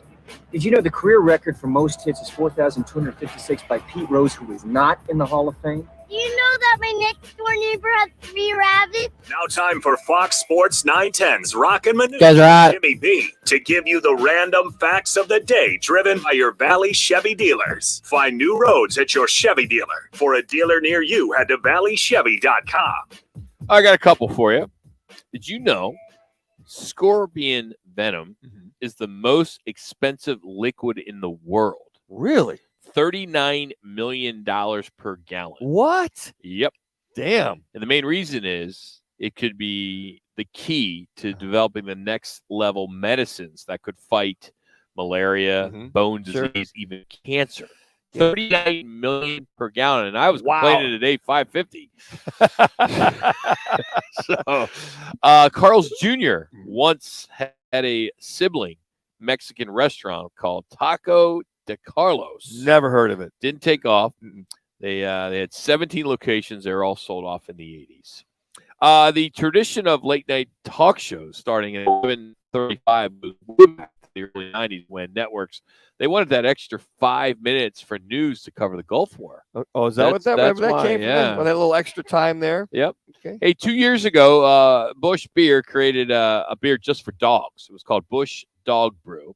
It's non-alcoholic, obviously, and they brewed it with flavors your dog would like, right? Bone-in pork butt, corn, and mint, and all that stuff. So okay. Now they're coming up with a new flavor because dogs, who can eat the same food for their entire lives, need a second flavor, right? They're calling this one Busch Light Turkey Brew, and it's made with bone-in turkey, sweet tomato, sweet basil, peppermint leaves, ginger, and water. Would Guinness go for has he had any brew ever? I like a real brew. Today's not a good day for Guinness. I'd take him to the vet. $350 later. Oh my goodness. Yeah, he's really having a problem. I came home from work Wednesday. Yeah. And my black lab, he's 11, Mix, is having some hip issues, and he's been taking CBD. Right. And he's been going to the chiropractor. Well, my fault. I haven't taken him to the chiropractor in 2 weeks. So he's been so. He's been fine. Yeah. But somehow he got caught under his bed. No. A regular bed, extra bedroom. Sure. And I came home at 6 o'clock, and usually I walk in, garage door, boom, and he comes running out. Right. All I hear is him crying. Oh, so man. he got stuck under the bed. Oh, poor Guinness. And he could have been there for 10 hours. Oh, I'm gone that long. Sure. Typically. Yeah, you're out the door. So I have no idea, and I had to literally lift the bed and get him out. I don't know. I throw treats around the house before I leave, and he probably went under the treat. Yeah. And he got stuck, and he's not. He's 60 pounds. It's not like he's a big, but he got stuck under there, and I think he did something to his spleen. Yeah, they say he may have ruptured it or something like that. So he's got that issue. So he's a mess right now. So I feel he really could probably bad. use a beer about right now. I imagine. Yeah, he could use a couple brewskis. Someone that could probably use a beer before he does this radio show is you, Manuch. Really? Yes. Never drink before the show. So if you've been listening to Manuch Night for 18 years, Manuch will read anything and everything you give him. It's my job. No, it's not. You need to be kind of in the know what you're doing. So we have what we call show sheets. I do the show sheet. So does Manuch. Manuch pulls the gas. I pull everything else. And I'm only here 3 days a week. Yeah. So I will write out some of the show sheet on particular days, like Wednesday. And part of the show sheet is towards the end of the show, we give you what's on tap. All right, what shows are on, what games are on, what time the games are on. And I want you to listen carefully to this because he did an Anchorman the other day, a truly Anchorman. And listen carefully as he is giving the times of the games, okay, even games that were in progress. And there was actually a game that he is teasing. He's teasing this game that's coming up at 7:30. Yeah. This happened at 3:45, and he's watching it on TV in front of him. I did catch myself on that. No, not this one. I didn't? You caught the baseball game, but you didn't catch the basketball preview. Here it is. Great story. Compelling and rich. Well, that's going to do it for all of us. Going to do it for here at Channel 4 News. You stay classy, San Diego. rhyme on Burgundy? Damn it! Who typed a question mark on the teleprompter? For the last time, anything you put on that prompter, Burgundy will read. It's 7 o'clock at Kings and Sons. That'll be on Valley Sports. Thursday night, Friday night, Louisiana's going to be at Marshall. 7:30, that's going to be at on ESPN2. Second game tonight, Game 2, San Diego at LA. That'll be at 8:30 tonight on FS1. You got Brooklyn at Milwaukee. Little basketball, NBA preseason. 7:30 on ESPN. As we're watching some of that right now as they warm up there. Minnesota at the LA Lakers. That's going to be 10 o'clock on ESPN. 10 o'clock. Yeah, on 10 o'clock. Now, all those times were Eastern. That game was those times were Eastern. Okay. So it literally says on the show sheet, times in Eastern. So what you need to do is when you read down there, that 10 o'clock game was actually 7. Now, in my defense, Brooklyn the game wasn't being played. Guys were out there warming up. Yeah, but the game started at 7, which was 4 o'clock. And you said 7 when the game was starting at 4. Okay, well, I didn't see the Eastern. And you're like watching on TV. And I even wrote in there for the Philly game because I didn't know it was going to rain delay.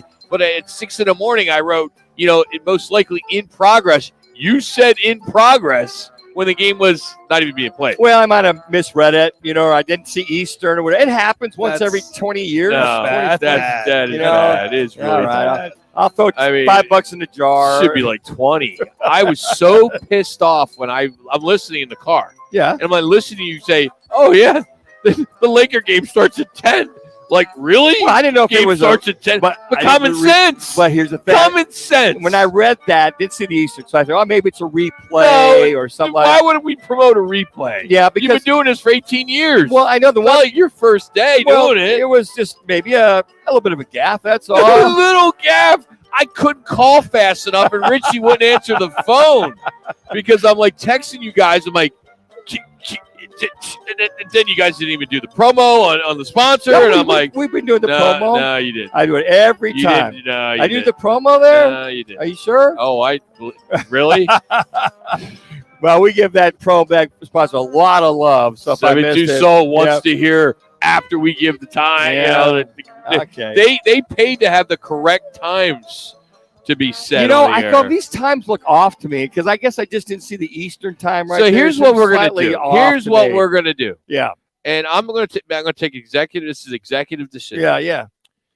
Because I'm tired of giving people handouts. Yeah. Right. Okay. I mean, I hate our world being it's all about handouts. Absolutely, got to earn it. So I think people should be penalized for things when they make big mistakes. Well, it should be no. 3 minutes. I think this is the end of the week. Yeah. I think you need to leave early today. I think you put me in a for timeout. your penance, you got to take this last hour off, and we're going to give somebody else another chance. Okay, so you're putting me in a timeout. Is what you're doing? A little timeout, a little gap. So I threw an interception. Put me in, coach. Yeah. I'm ready to play. Jax is gonna. We're gonna have you leave. Okay. Take this because you need to think about what you did. Okay. All right. Right. So I just throw one pick. I mean, you're going to pull me out of the game. That was a pick 6. I mean, that was a pick 6. Okay, so I misread the linebacker. I cut up underneath him. But you were giving play-by-play. You had a television in front of you. Yeah. And you still said, oh, they're practicing right now, but the game didn't start for 3 hours. Yeah, they were out there in the court. They were out there practice. I could see them. There was nobody in the stands. They were out there practicing. No, Tony, there was. I swear to God, I'm watching it. That game that you were talking about was starting at 4 o'clock. But you said it was 7. The thing that I couldn't believe, I didn't know couldn't have been because I don't know. I couldn't believe the Lakers play at 2 minutes. Well, so who knows? Maybe they bumped it. You never know what's going on in Los Angeles. Late coming crowd and that kind of thing. All right. Well, okay. So I throw a pick once every 18 years. Pick 6, and I think a pick 6 deserves. You need to sit on the bench for I'll an go hour. review the tape and go back and listen to it. Okay, it won't happen again. Trust me. That's for sure. Because I will take the extra time at 5 in the morning doing this stuff for you guys to change it to the actual times. It's interesting because I usually have Eastern time. I can note it or change it. It's not hard. It's 3 hours. No, I know. My bad. I mean, it's like, Michigan, Penn State says 12 o'clock everywhere on television, but we all know it's 9. No excuse. My bad. I'll take total accountability for it. Jax, I'll go over there and I'll try to get it correct. You want to fill in for me the next hour? Yeah, put the backup quarterback from Montana in. Yeah, we're going to do that. Hey, if you're looking for a new patio grill set for your backyard, Your chance to win one is right now. Text Peaks to 55678. It happens. That's Peaks to 55678. But it shouldn't happen. Well, that's my bad. That was just maybe a Anchorman. Well, Prevagen only lasts for like 3 hours, so it must have been towards Is the end. that true? Only 3? Oh, it's at least 4 or 5. Then why don't you take more? Or Probably. at least why don't you take it at least by like 12:30? I should probably so we do know that. you're good for the 3-hour I'm show. I'm gonna take all that stuff. Take it. Coming up, you'll have a chance to beat the counselor, Kevin Rowe from Lerner & Rowe, for a $50 Visa gift card. We'll go unfiltered, uncensored with Sean Salisbury. And we promise you we'll give you the times correct on our What's on Tap segment. I got you covered. 10 seconds. And for all that, Manuch, get out of here. I'm out. All right. Adios. Hour number 3 is next from Wright Toyota with Rock and Jacks.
Calling All Sports with Roc and Manuch with Jimmy B. Proudly sponsored by On Air Sports. You want to hit the sounder on this one too? By the injury attorneys Lerner and Rowe. Interact and need a check?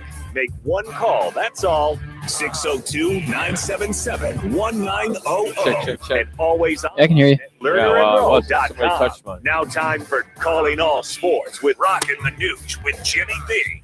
On Fox Sports 9. Guys are hot. Step 3 o'clock. Roc and Manuch with Jimmy B from Wright Toyota. We told Manuch to hit the roads. Jack's filling in for Manuch, as we'll catch up with Kevin Rowe from Lerner and Rowe. He'll join us here in a few minutes, as you'll have a chance to win a $50 gift card, Visa gift card, if you can beat him. We'll also have Sean Salisbury will join us at 3:30. Got some news to get into. Let's dive into the top stories of the hour right now. Time for the top local and national stories of the hour. Powered by the Sportsbook at CAZ Sports Bar in Casino, Arizona. Bet big on your favorite teams and players in an environment that's as exciting as the game you're watching. There's no better place in the Valley to get in on the action. The Sportsbook at CAZ Sports Bar. Now, guys, what's your top story this hour? I think it continues to be the injuries. We know James Conner is out. Rodney Hudson is now questionable. Trayvon Mullen Jr. out. Prater out. Darrell Williams out. Max Garcia questionable. Rashard Lawrence, he is now questionable. But the new one that has been added is Byron Murphy Jr. He is now questionable as the Cardinals get ready for Seattle. They have a bunch of guys banged up too, and their defense is young and they're hurting. Could be a long day for the Arizona Cardinals. But that is probably the one story that everyone's looking at, is to figure out, okay, what's going on with this team? Are they going to be able to go into Seattle and at least put together an offense in that first quarter, which would be nice to see if we can get an offense in that first quarter, maybe score their first touchdown of the season. But Seattle's a very young team that's struggling. However, still having some success with Geno Smith.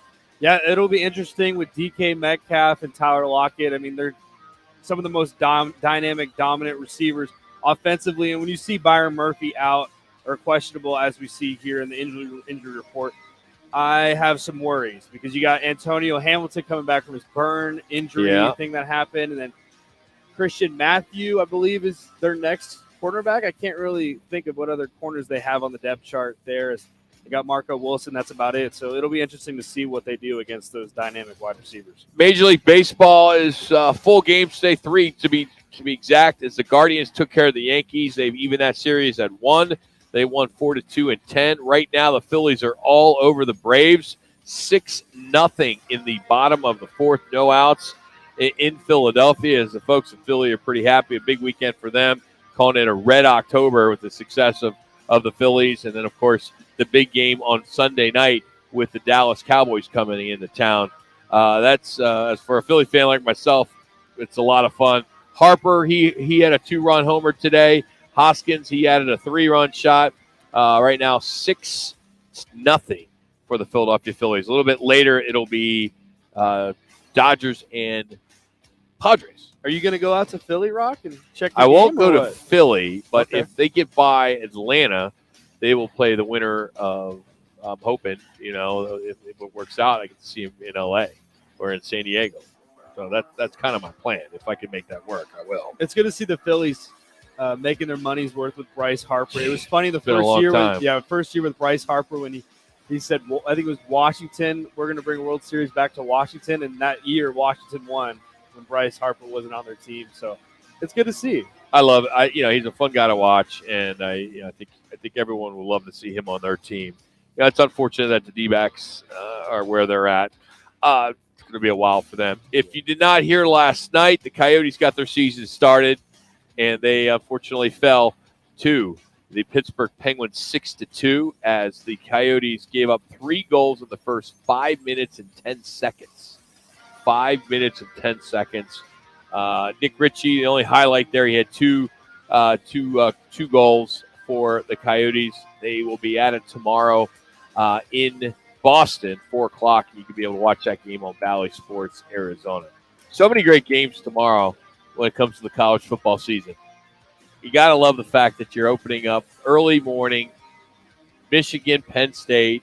You watch that game 9 o'clock, then it takes you right into Tennessee, Alabama, and then that one will go from 12:30 to 3:30, and you got a little bit of a break.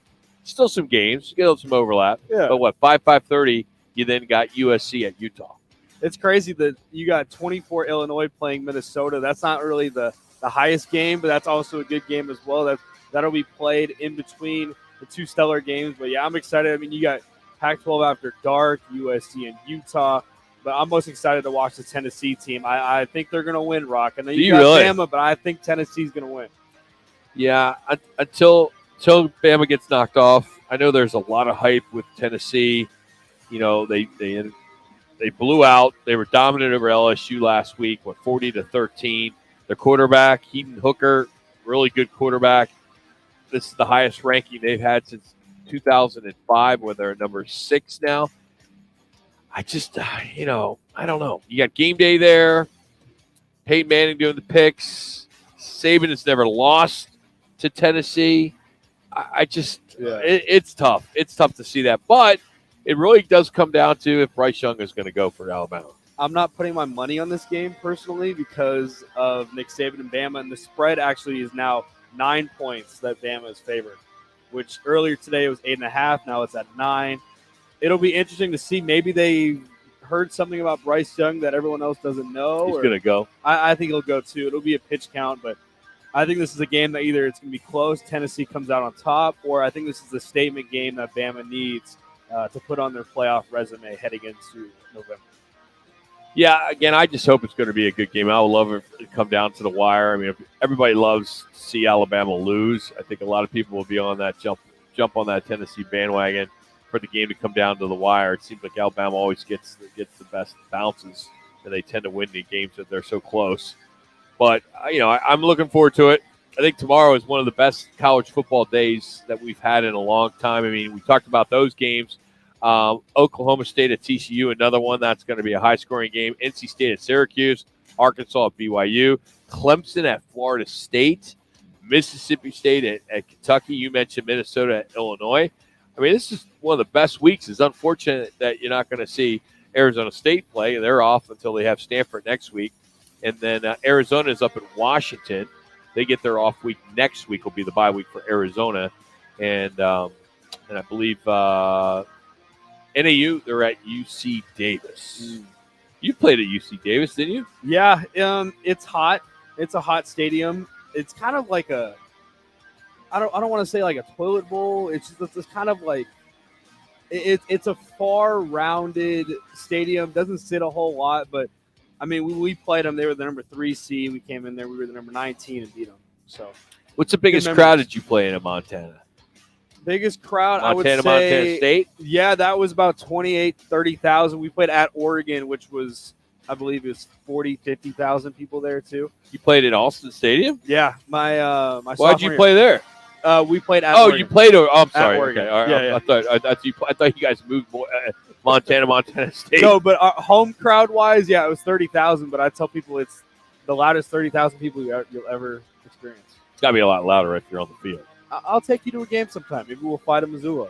You can fly Allegiant, right? You can go Allegiant right direct. Yeah, it's cheap. It's about $130 one way. So round trip, $200, $250, which is really but once cheap. you get on that flight, then they're going to charge you for a bottle of water, a seat belt, everything. I will tell you, I've been fortunate to go to a lot of football stadiums.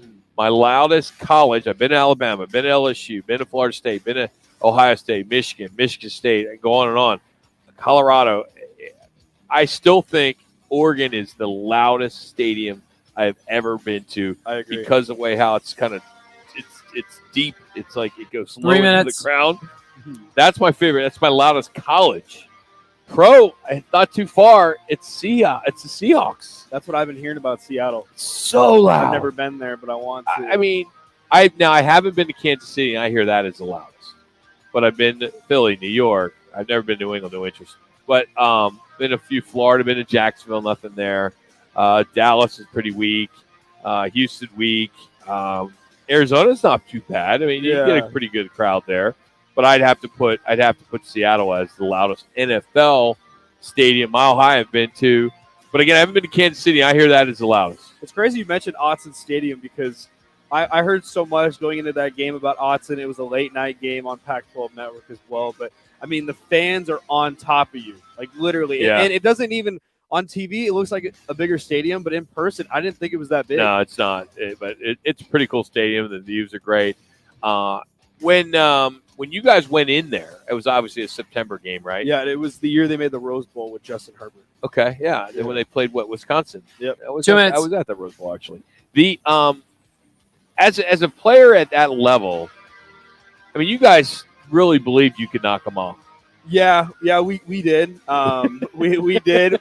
The biggest thing that week was just obviously containing Herbert.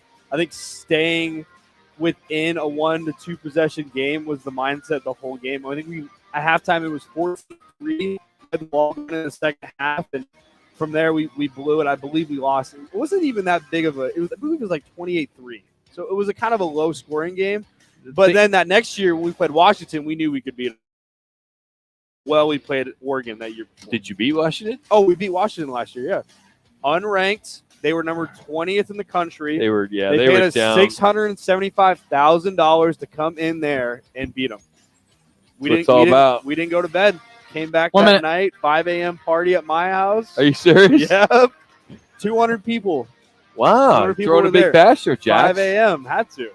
Wow. Jack's filling in for Manuch for this hour as we told Manuch to beat it since he had a couple gaffes this week. So we figured we'll give him a break. Actually, we're kidding about that. Manuch works for the AIA radio network, heading up the Flagstaff call the game tonight. You know what game he's calling?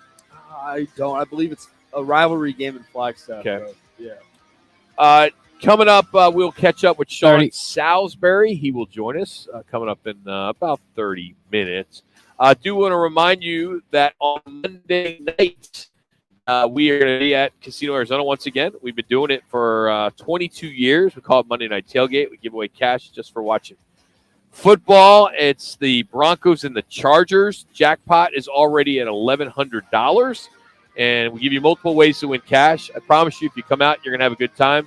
There doesn't go a week where people thank us when they leave. They've never been there before. They had a good time because we're giving away cash in multiple ways. The kickoff jackpot, the squares, props, football bingo, halftime throwing the bags. It's a lot of fun. Doors open at 4. That's Broncos Chargers on Monday at Casino Arizona in the CAZ Sports Bar, Casino Arizona 101 and McKellips. Coming up, we need a contestant to challenge Kevin Rowe from Lerner & Rowe for our over-under contest. You're competing against the counselor, Kevin Rowe. Your chance to win a $50 Visa gift card. 602-260-9191. That's 260-9191 for your chance to win. Next on Roc and Manuch with Jimmy B on Fox Sports 910.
That's all. And learner You guys are out. no fees unless you win. Now, Counselor Kevin Rowe with Roc and Manuch on Fox Sports 910. Counselor hasn't had much success lately with his alma mater. He's struggling a little bit. But we won't hold that to him. I mean, it's just still hasn't got over ASU, upsetting Washington. Yeah, they just can't big. win on the road, I guess. Yeah, can't win. But I think you said that, Kevin, right? You were concerned that the Huskies were coming into Sun Devil Stadium and it would be a challenge for him, right?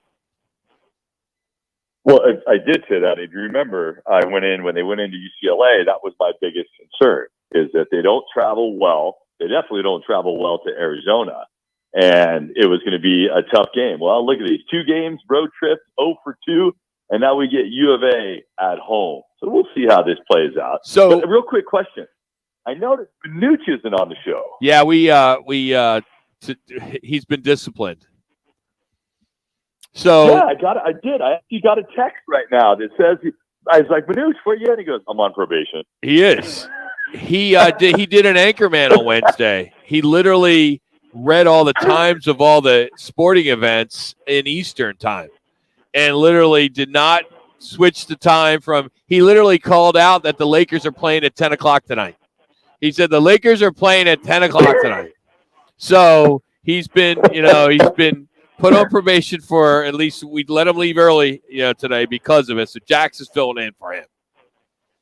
But more importantly, though. Nice, Jax, the intern. Welcome, buddy. Yes. Hey, I appreciate it. What's So up, Kevin? Kev, I want to, so what you're saying is it was a trap game when Washington went to UCLA because they had ASU the following week. It was a trap game. That's why they lost? I've been hearing a lot of this trap game talk. And yeah, Rock, that's exactly what I'm saying. It's a trap game. Yeah.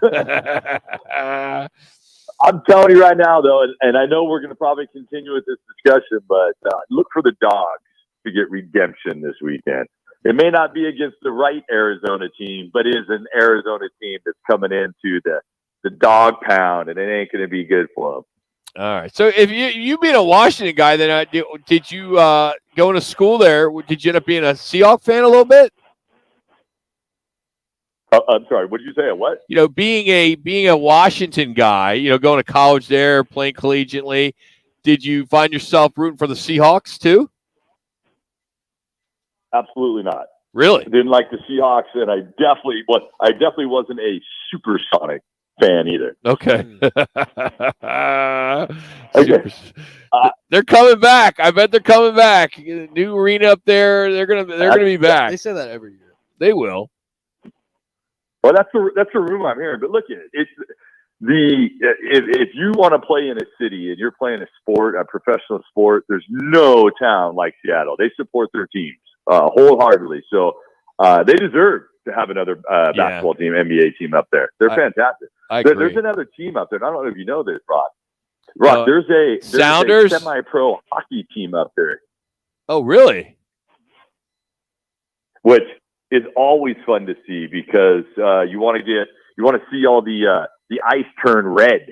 It's always a great event and a great time to go take a date there on a Friday night to see all the blood on the ice. Oh, geez, come on! I thought you were going to talk about the Seattle Sounders or something, because that's a big franchise there. Them in Portland, right? They go at it. Absolutely. You know what that's called? MLS. Them, Portland, and Vancouver. Portland and Vancouver Cascadia Cup, pal. Oh, wow! I got to learn this soccer thing. I mean, it's a popular sport, huh? You mean like the number one played sport in the world? No, it's interesting though. By the way, their attendance is up, their ratings are up, their sponsorships are up. I think they're getting everybody ready for the World Cup that's going to be here in a few years. I think that's what it's all about, right? It's always about that. You got World Cup in 30 days, Rock. Are you ready for that? Yeah, but it's, Qatar or something like that. I mean, with the times are going to be all messed up. You can't watch it live. If you want to watch somebody, USA's playing 3 a.m, that stuff doesn't work. Yeah. It just doesn't work. You just better make make sure you give Manuch the correct times. Yeah, exactly. That is a good call. Definitely. That's why he's the counselor. All right, let's get going with this. Over-under. Playing for a $50 Visa gift card. All right, first one. And you're playing with, I think, what's his name, Ben? What did you say his name was? Steve. Steve, okay. All right, combined rushing yardage for the Arizona Cardinals versus the Seahawks will be over or under 100 yards. Over or under 100 yards combined rushing yardage. Oh, man. Last week I was going with the overs on everything, and that didn't help out. So let's go with the under. Okay. Under. I think that's fair. Penny's out for them, and the Cardinals they're a mash unit at running back, so I think that's a call. What's Steve going with, Ben? Took the over here. Oh, okay. Went with the over. All right. Good stuff. All right, Kevin. Total passing yards between the Kansas City Chiefs quarterback Patrick Mahomes and the Bills quarterback Josh Allen will be over/under 600 yards. Air raid. Let's go with the over. Over. Okay. Wow. That's going to be a good game. That's a lot. I love it. Should be a good game. All right. What's Steve go with? He took the over as well. Okay. Go with the over. Over 600 yards. That's a lot. All right. Number 3, total offense combined in the Oklahoma State at TCU game will be over or under 825. 825. Wow. Oh. Look at, I know they're both explosive teams. That's a lot. That's a lot. I'm not. You know what? I'm going to take the under on that one. Yeah, I would too. Let's do. What's Steve going with? Steve took the under as well. Okay. Okay. And last but not least, Kevin, the winner and score of the U of A Wildcats at Washington Huskies, your alma mater. And you said it. At Washington Huskies. Make this, at the end of this game, Washington Huskies will be 5-0 at home this year. So I'm looking for the Huskies to put the whooping. I'm going with 38-27. Okay, kind of high scoring. What's Steve's score?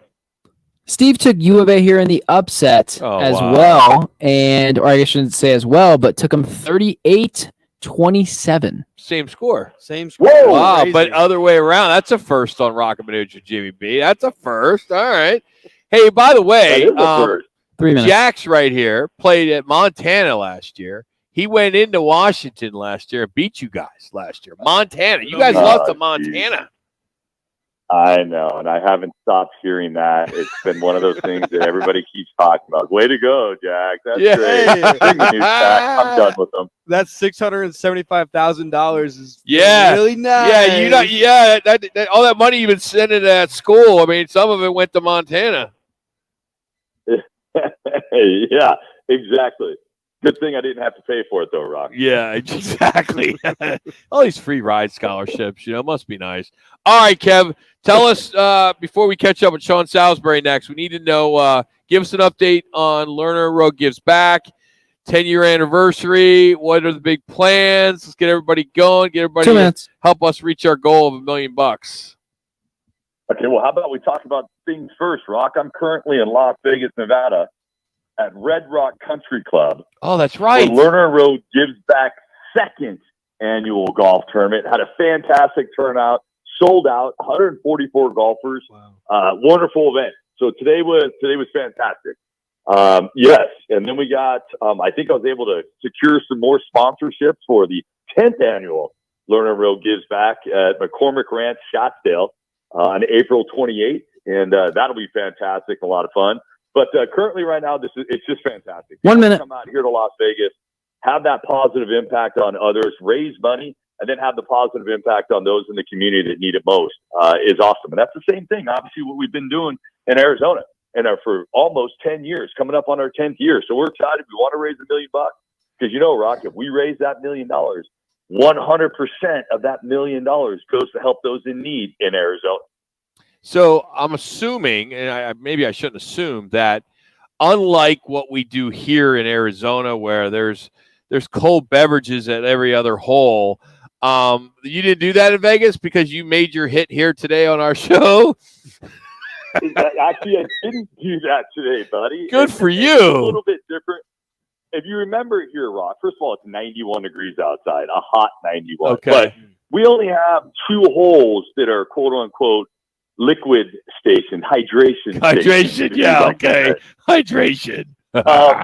We only have 2 holes that actually have that, so it's not as much. But again, it's the second year. If you remember our second year, Rock, yeah, we good came point. Up with the greatest idea ever. That if we had everybody had mulligans and the mulligans were done by balloons, that was the best way to do it. You'd have to let a balloon in the air. That was your idea. Do you remember that, Rock?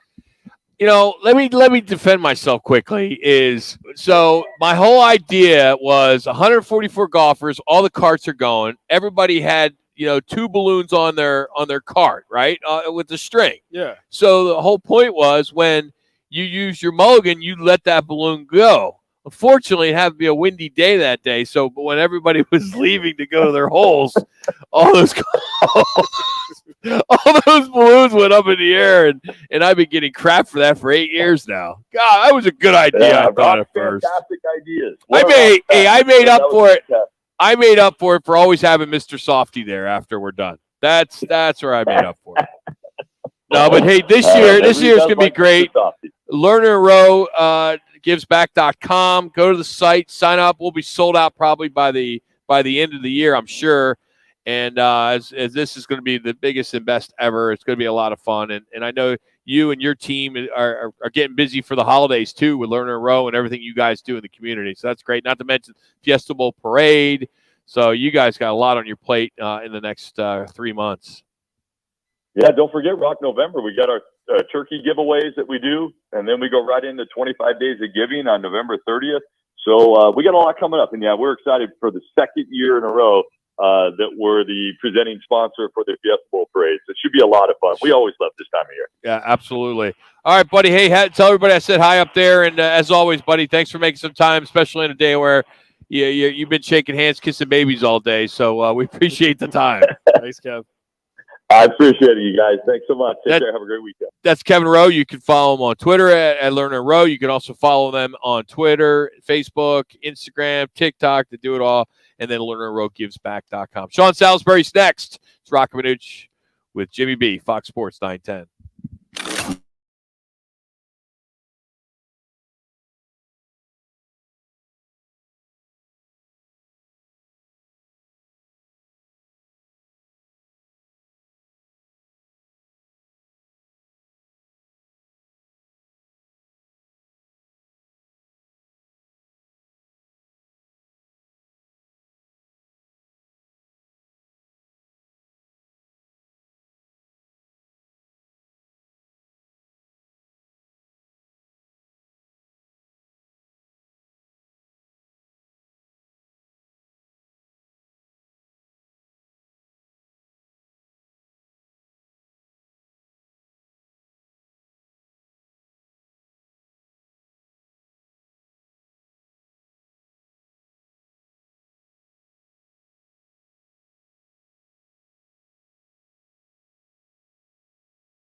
Sean Salisbury joins us now on the right to the guest line here on Fox Sports 910. Phoenix, how you doing today, Sean? What's going on? What's up, Sean? All good here. How are you guys doing? Doing all right. I just can't believe that there was an NFL football game on last night that was so bad that one sports book was paying out bets at halftime.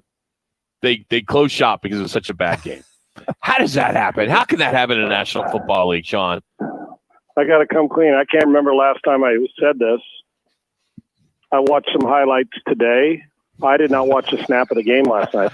Was there a good movie? I didn't. I didn't, and I'm glad. You know what? I was doing a little bit of studying and had a few other things I wanted to watch the Astros game yesterday, and I'm like, no, this is. I watched some college football, and I'm like, no, this doesn't feel like one I want to watch. And I'm thinking, okay, watch, this will be the over. They'll go crazy. It'll be 37-34. It was worse than the week before. Yes, it was. And the week before was pitiful too.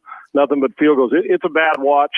Washington's going to change quarterback soon, and we all know that. And the Bears just don't have any players for Justin Fields, and he's trying to get through his progressions and uses his feet. It's just that's a bad watch. And last night's game wasn't bad by accident. That's who those two teams are, especially offensively.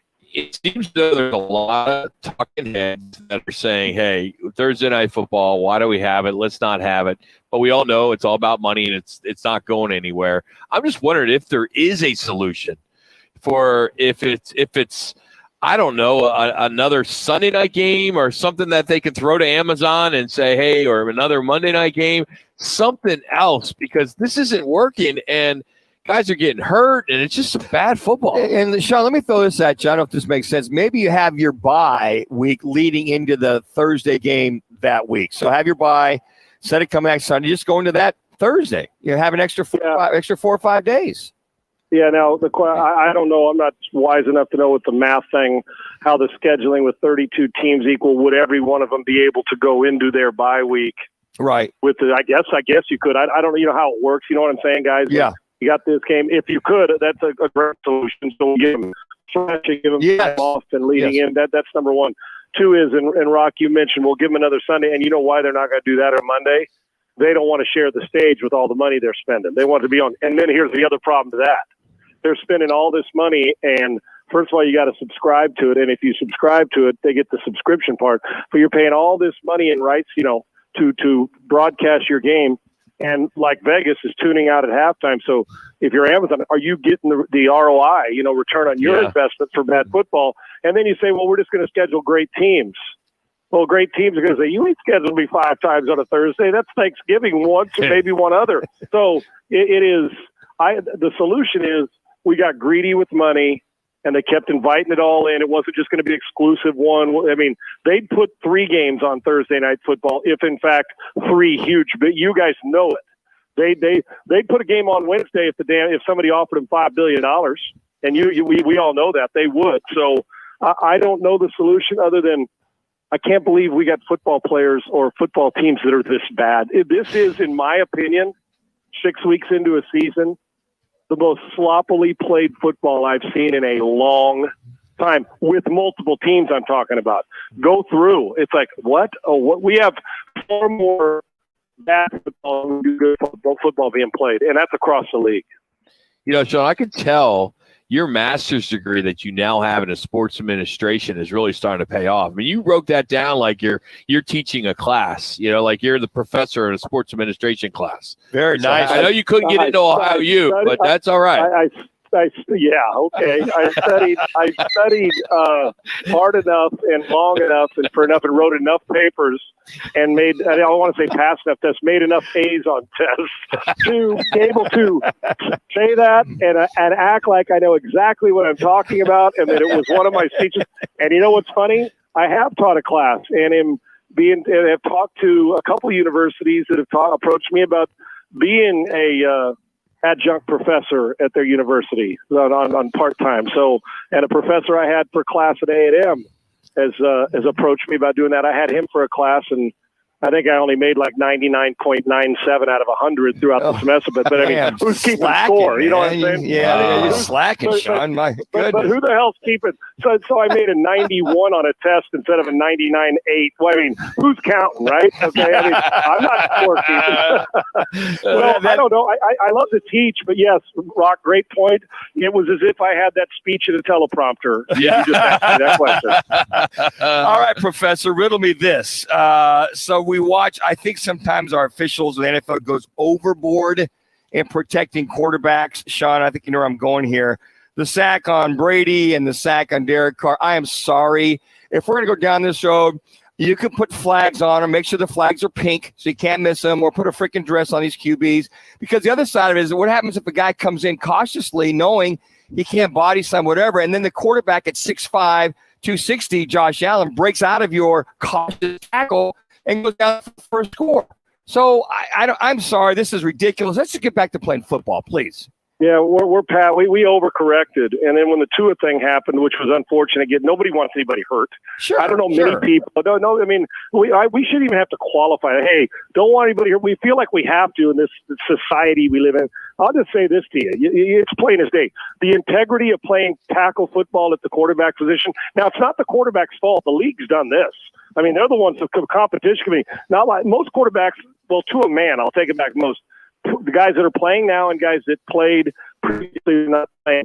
I get to talk to one who likes these rules, even current quarterbacks and guys who played in the league, because it's not. This isn't. The truth is, and when Tony Dungy and Warren Moon and all the comments, we're not playing real football. And 5 years ago, we were worried about, are we losing some of the physicality? Well, we are at the point now that we are standing on the line of integrity of tackle football. Listen, I understand. I understand you want to get safe, but listen, a guy drops back to pass. And if a guy hits me going full bore, takes one step, when I release the ball, he hits me in the back with a shoulder pad and part of the side of his helmet catches it, and my neck snaps back, and it looks like whiplash, but it's a good, clean hit. Listen, I'm and you hurt your rib, guess what? Tell him to get in line. I'm sorry, but that happens in tackle violent football. Now, 3 steps, crown of the helmet to the chin. Come on, we all know what that looks like. Sure.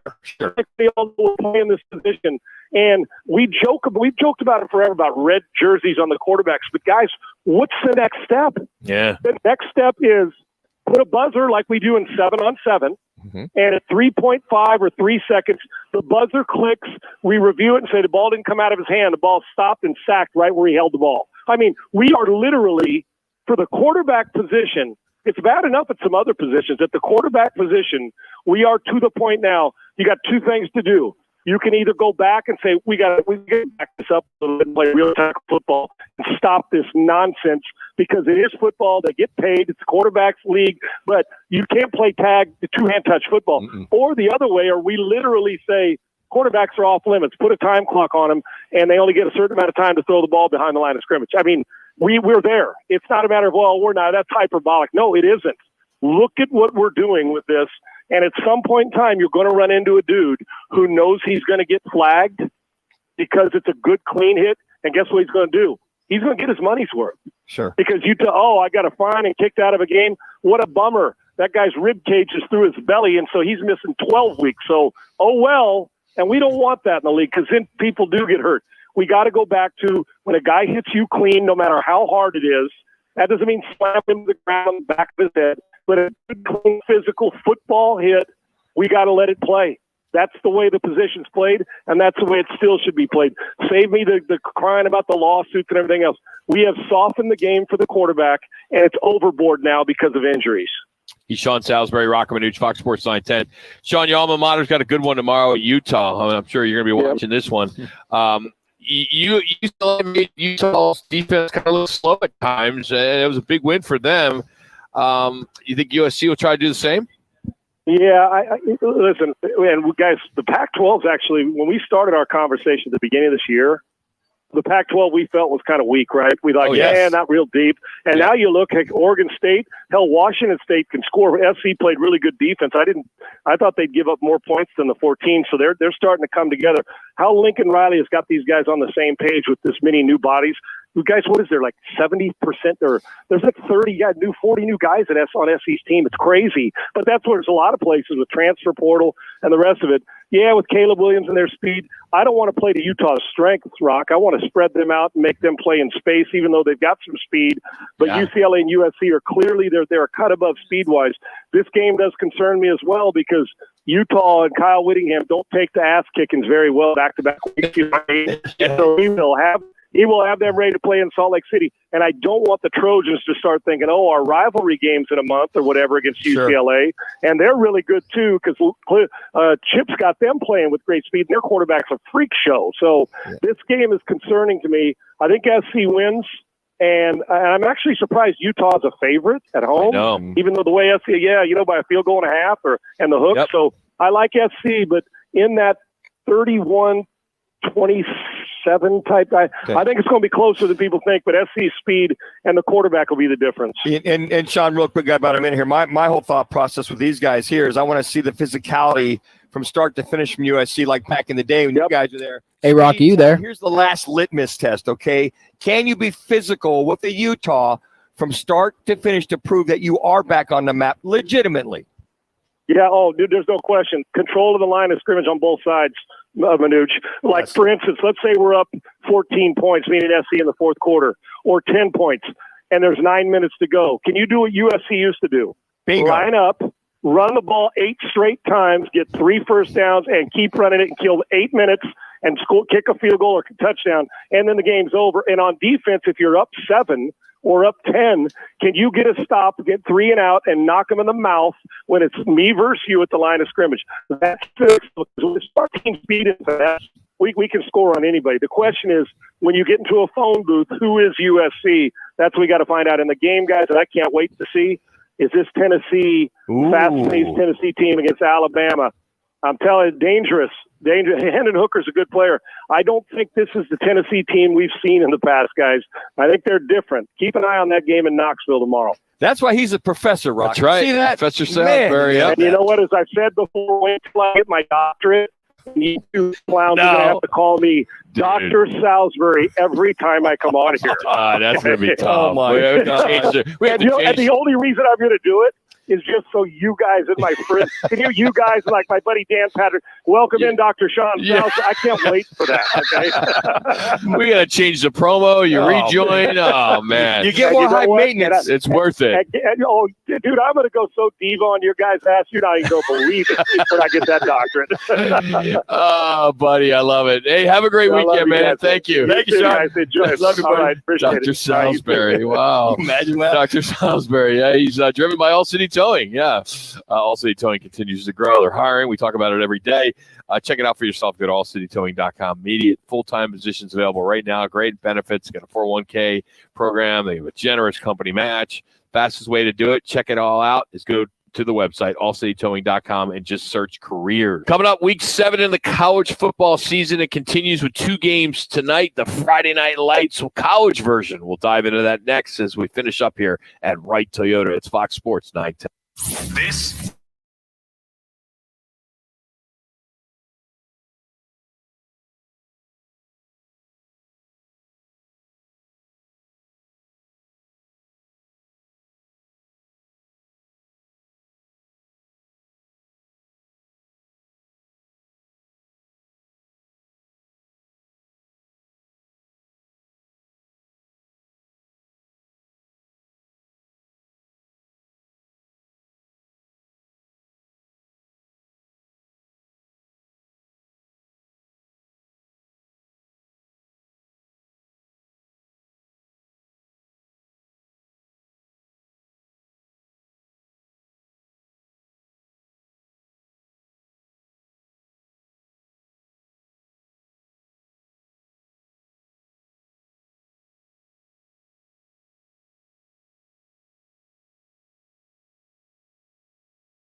Call of the day.